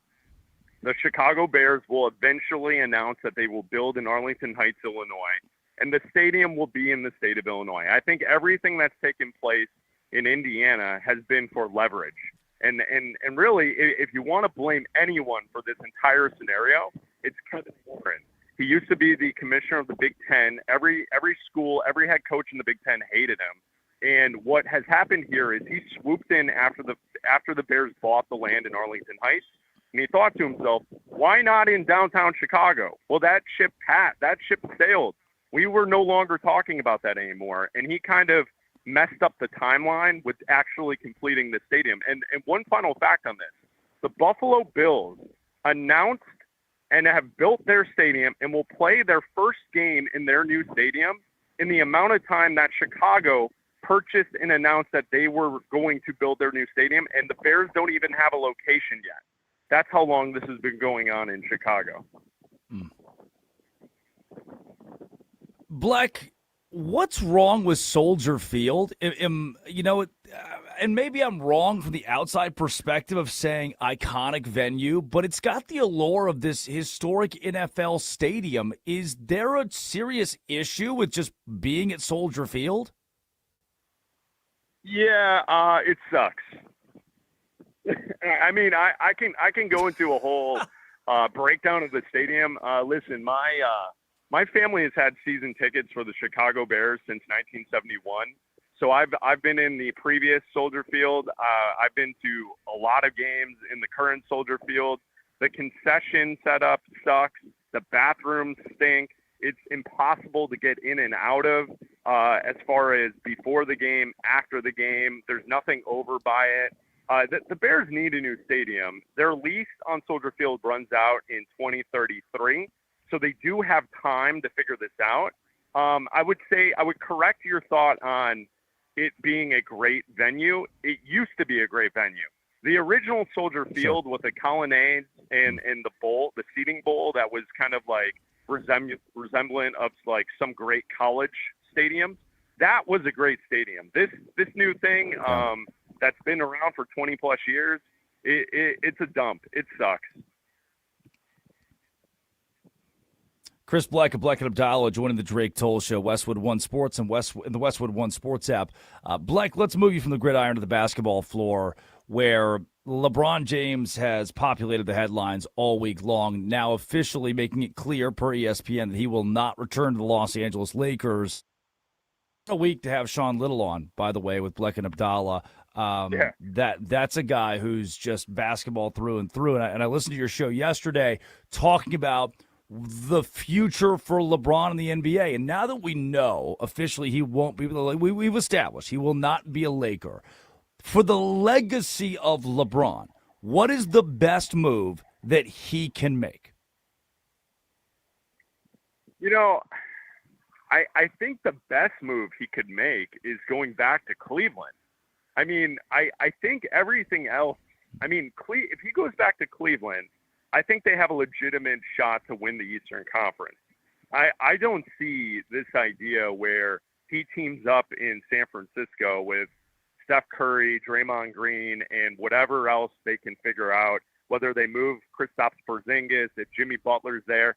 I just don't see Golden State being on par with the Thunder, with the Spurs, with the other teams in the Western Conference that are vying for a championship. So, I could see him going to Golden State and having an enjoyable final couple seasons, but I don't know if that will affect his legacy at all. I think the only place where he can affect his legacy is by going to Cleveland and getting the Cavs back to the finals once again, doing that a third time. And I also think it's like one of those things, like, I don't know if he can really do anything at this point to affect his legacy, because I think what LeBron's done in his career is incredible. He's unlike any player we've ever seen in the league before, and he's going to play longer than any other player we've seen before. He will have every single counting stat that exists in the NBA just because of the longevity of his career. And to this point, at 41, he's still an all-NBA player. He's still great. It's just when you talk about legacy, I think he's at where he's at. Like, in my book, he's never going to pass Michael. Jordan and what he accomplished in 13 seasons will be untouched. But for LeBron to be that second guy, to be in the conversations with Jordan, I think that's the legacy of LeBron James, is the longevity and what he's accomplished to this point.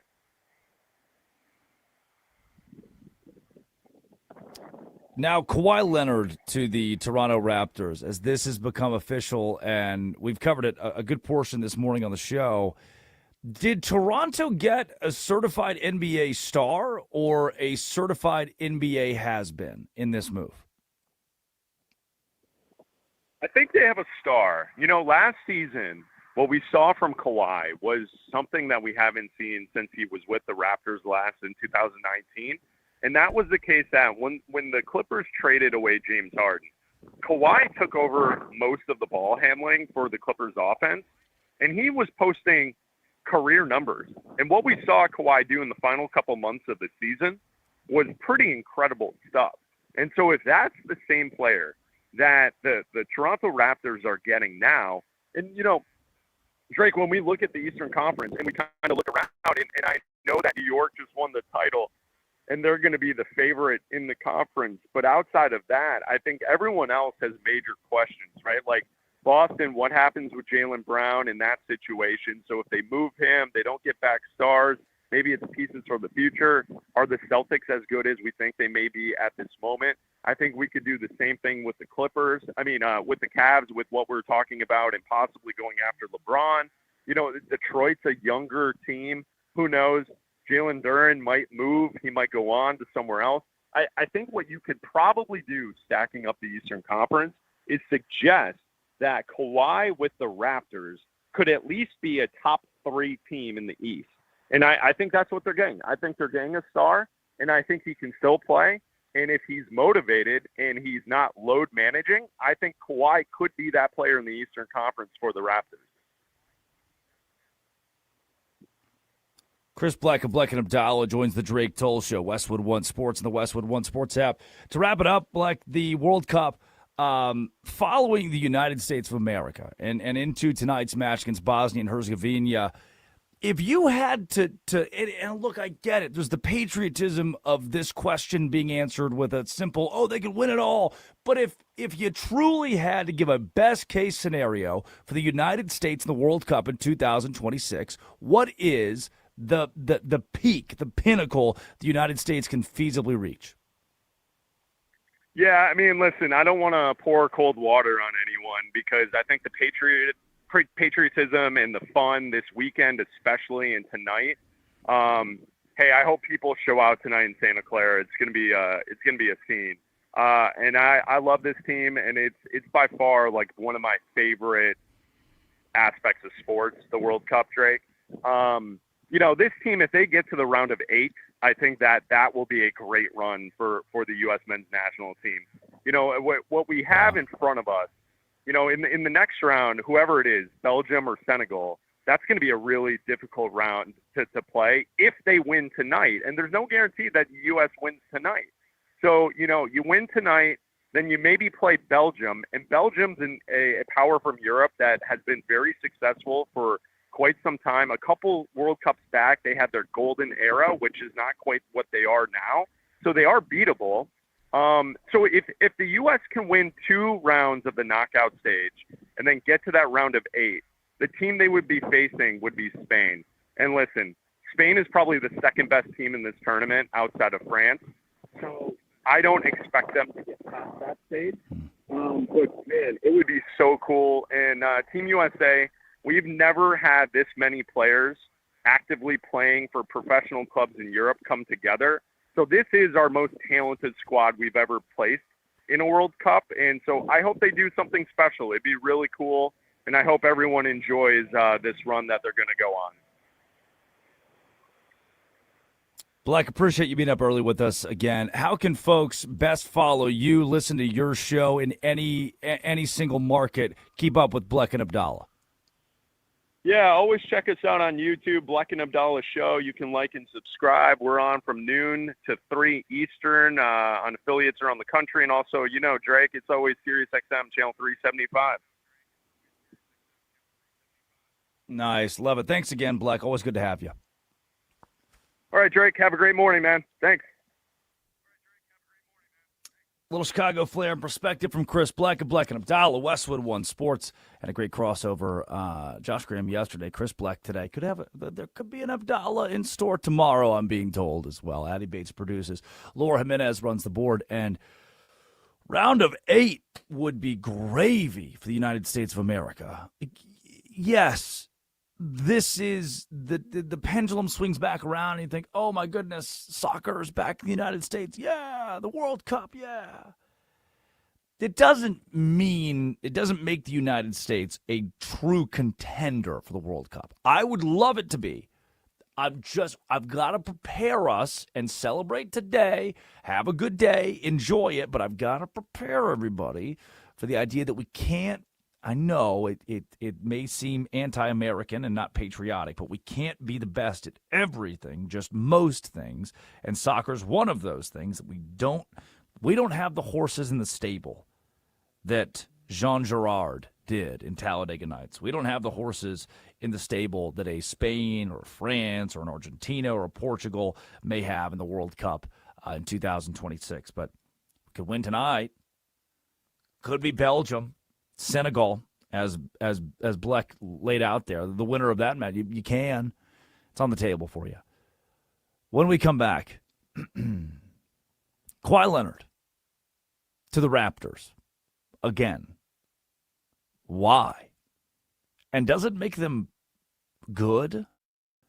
Followed by Music Wednesday? Yeah, we're going to make Music Monday, Music Wednesday today. It's Westwood One Sports and the Westwood One Sports app. Addy Bates produces. Laura Jimenez runs the board. This is the Drake Toll Show.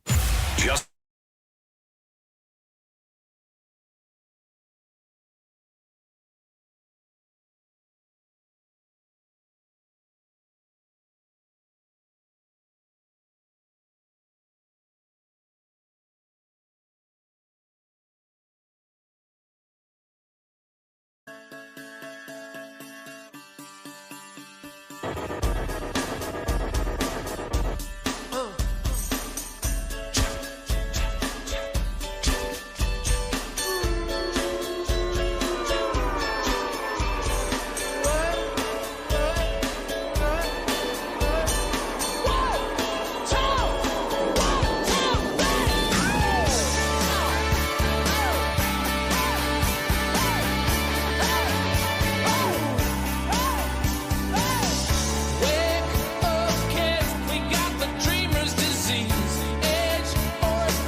got a sweet little body and she's rolling in the caddy with me. It is the Drake Toll Show. Westwood One Sports, the Westwood One Sports app. Paul Coffin brings us back. Addie Bates is producing. Laura Jimenez runs the board. Drake Toll with you from the Savannah Bananas organization and Locked On Big 12. And the biggest story of today, right there with LeBron James announcing he will not be a Los Angeles Laker. Which, okay, I mean, we were preparing for that this week. Now it's decision time. Oh, another decision for LeBron James, who will play the end of his career in Cleveland or Miami, Boston, New York. Will he go to Los Angeles with the Clippers? No. And neither will Kawhi Leonard, who's been traded to the Raptors. LeBron and the Warriors thing could happen. I just don't. And the Anthony Davis thing fell through. The Wizards aren't interested in trading him.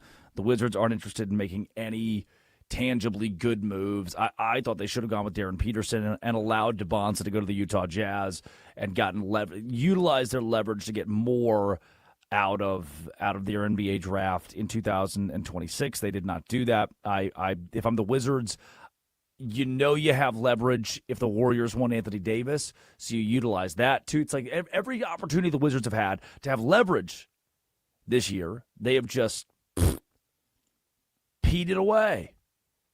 That's happening again as they don't intend to trade Anthony Davis or they've shut it down. They've shut down all trade offers for Davis. Between LeBron James leaving L.A., and what a flash in the pan, by the way. It's no one today on national TV or the radio is talking about his legacy in Los Angeles or his legacy as an LA sports legend or, man, LeBron and Kobe and Magic. No. It was a weird 8 years. It doesn't even feel like 8's crazy. I was stunned it's been that long. It was a weird 8 years. It's like he wasted 8 years of his career where he just wasn't that much of the conversation piece, where the Lakers never contended to the point where you were worried about LeBron James. It was like his retirement job. His time with the Lakers didn't matter. It was inconsequential to the NBA outside of his ring that he got in the bubble. No one really cared. And right alongside that news is Kawhi Leonard to Toronto, which begs the question, did we all forget the Kawhi Leonard Clippers aspiration controversy? No one talked about it. Why is there no result out of this? Why is there no one bookended this? The scandal involved $28 million, an endorsement deal contract from Kawhi Leonard, his LLC, KL2 Aspire, and this company called Aspiration, a sustainability services company. Pablo Torre said it's a no-show job and that Leonard was paid $7 million annually despite no evidence of him publicly endorsing or performing work for Aspiration whatsoever. Specifically, there was a termination clause saying that if Leonard left the Clippers, he would no longer get money from Aspiration. Oh, and Steve Ballmer, the owner of the Clippers, invested $50 million to the company. So $28 million has been paid to Kawhi Leonard by a company that barely exists, and $28 million has been paid to Kawhi Leonard for him to do nothing, effectively nothing for a company that is tied deeply to the owner of the Clippers. Salary cap circumvention is the rumor. Oh, and by the way, if you don't play for the Clippers anymore, this company's going to stop paying you. Salary cap circumvention is the rumor. These payments seem eerily like disguised way for the Clippers, Steve Ballmer, to pay Leonard under the table. Ballmer gave Aspiration $50 million. The Clippers have a $300 million partnership with the firm Aspiration, and no one can tell me still who Aspiration is and what they do. It seems like their entire purpose as a company was just to pay Kawhi Leonard for doing nothing, to pay him $28 million. The NBA salary cap is pretty strict. It prevents owners from funneling additional compensation to players. And if it's found out that the Clippers were using aspiration, Ballmer was using this company to pay Kawhi Leonard more money to stay with the Clippers, well, that's a direct violation of the CBA. You can't do that. That's fraud. Yet somewhere along the way, we forgot about the whole thing. Like, oh, yeah, that scandal? Oh, I forgot that happened. Ha, nice. What? What do you mean you forgot? What do you mean he's just going to go? He's just going to go to Toronto? We don't have to worry about. We don't have to talk about this anymore. There's no repercussion. Did he get off scot-free? That's what I think of in this trade. Is another guy who, like LeBron, 10 years ago, is at the top of the NBA. Everybody's talking about him. And then it just goes away. It dissipates. It's not real. It's like you wasted your career in Los Angeles with the Clippers. You wasted your career. LeBron wasted years of his career in LA with the Lakers. And we're forgetting pivotal controversial pieces of these moves, namely in the Kawhi situation, and how the dude.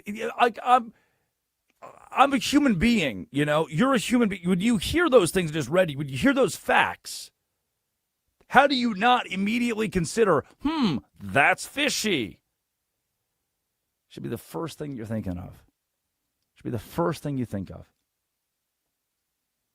Weird, huh? Well, now he's a member of the Raptors. We'll see if it works out. I wasn't here Monday. I was on a flight from Eugene, Oregon to Hyannis, Massachusetts, Barnstable. But Hyannis, more specifically, it's a borough of Barnstable. And that means that it's time today for Music Monday on Wednesday. Addie? Yeah. All right, I'm going to give you a heads up on one of these songs. It's a cover. You can tell me who's singing the cover. If you want to give the original, that's fine, but I'm just asking for the cover artist. Just one of the songs. Roll tape.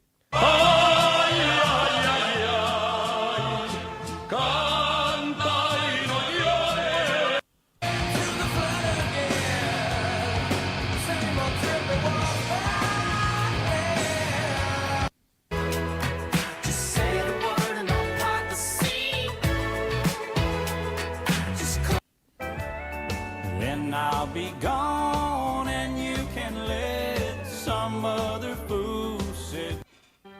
I reflect on my reflection and I ask myself the question.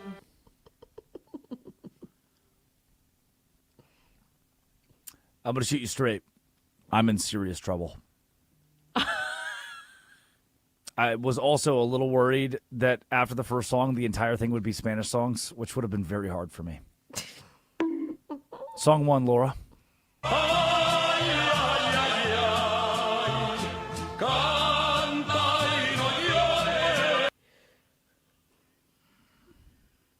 The Amigos. Cielito lindo. Cielito lindo. You know the artist. Come on. You know the artist. Vicente Fernandez. There you go. You got the artist. Yeah. All right. Song 2.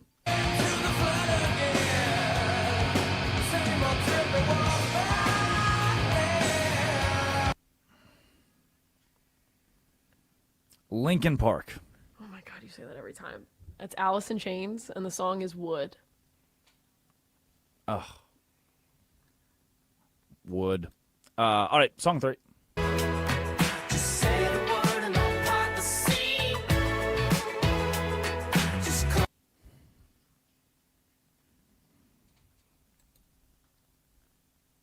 Florence the Machine. Fits in the Tantrums. Foster the People. I don't know this song. Foster the People has... They have the shooting song.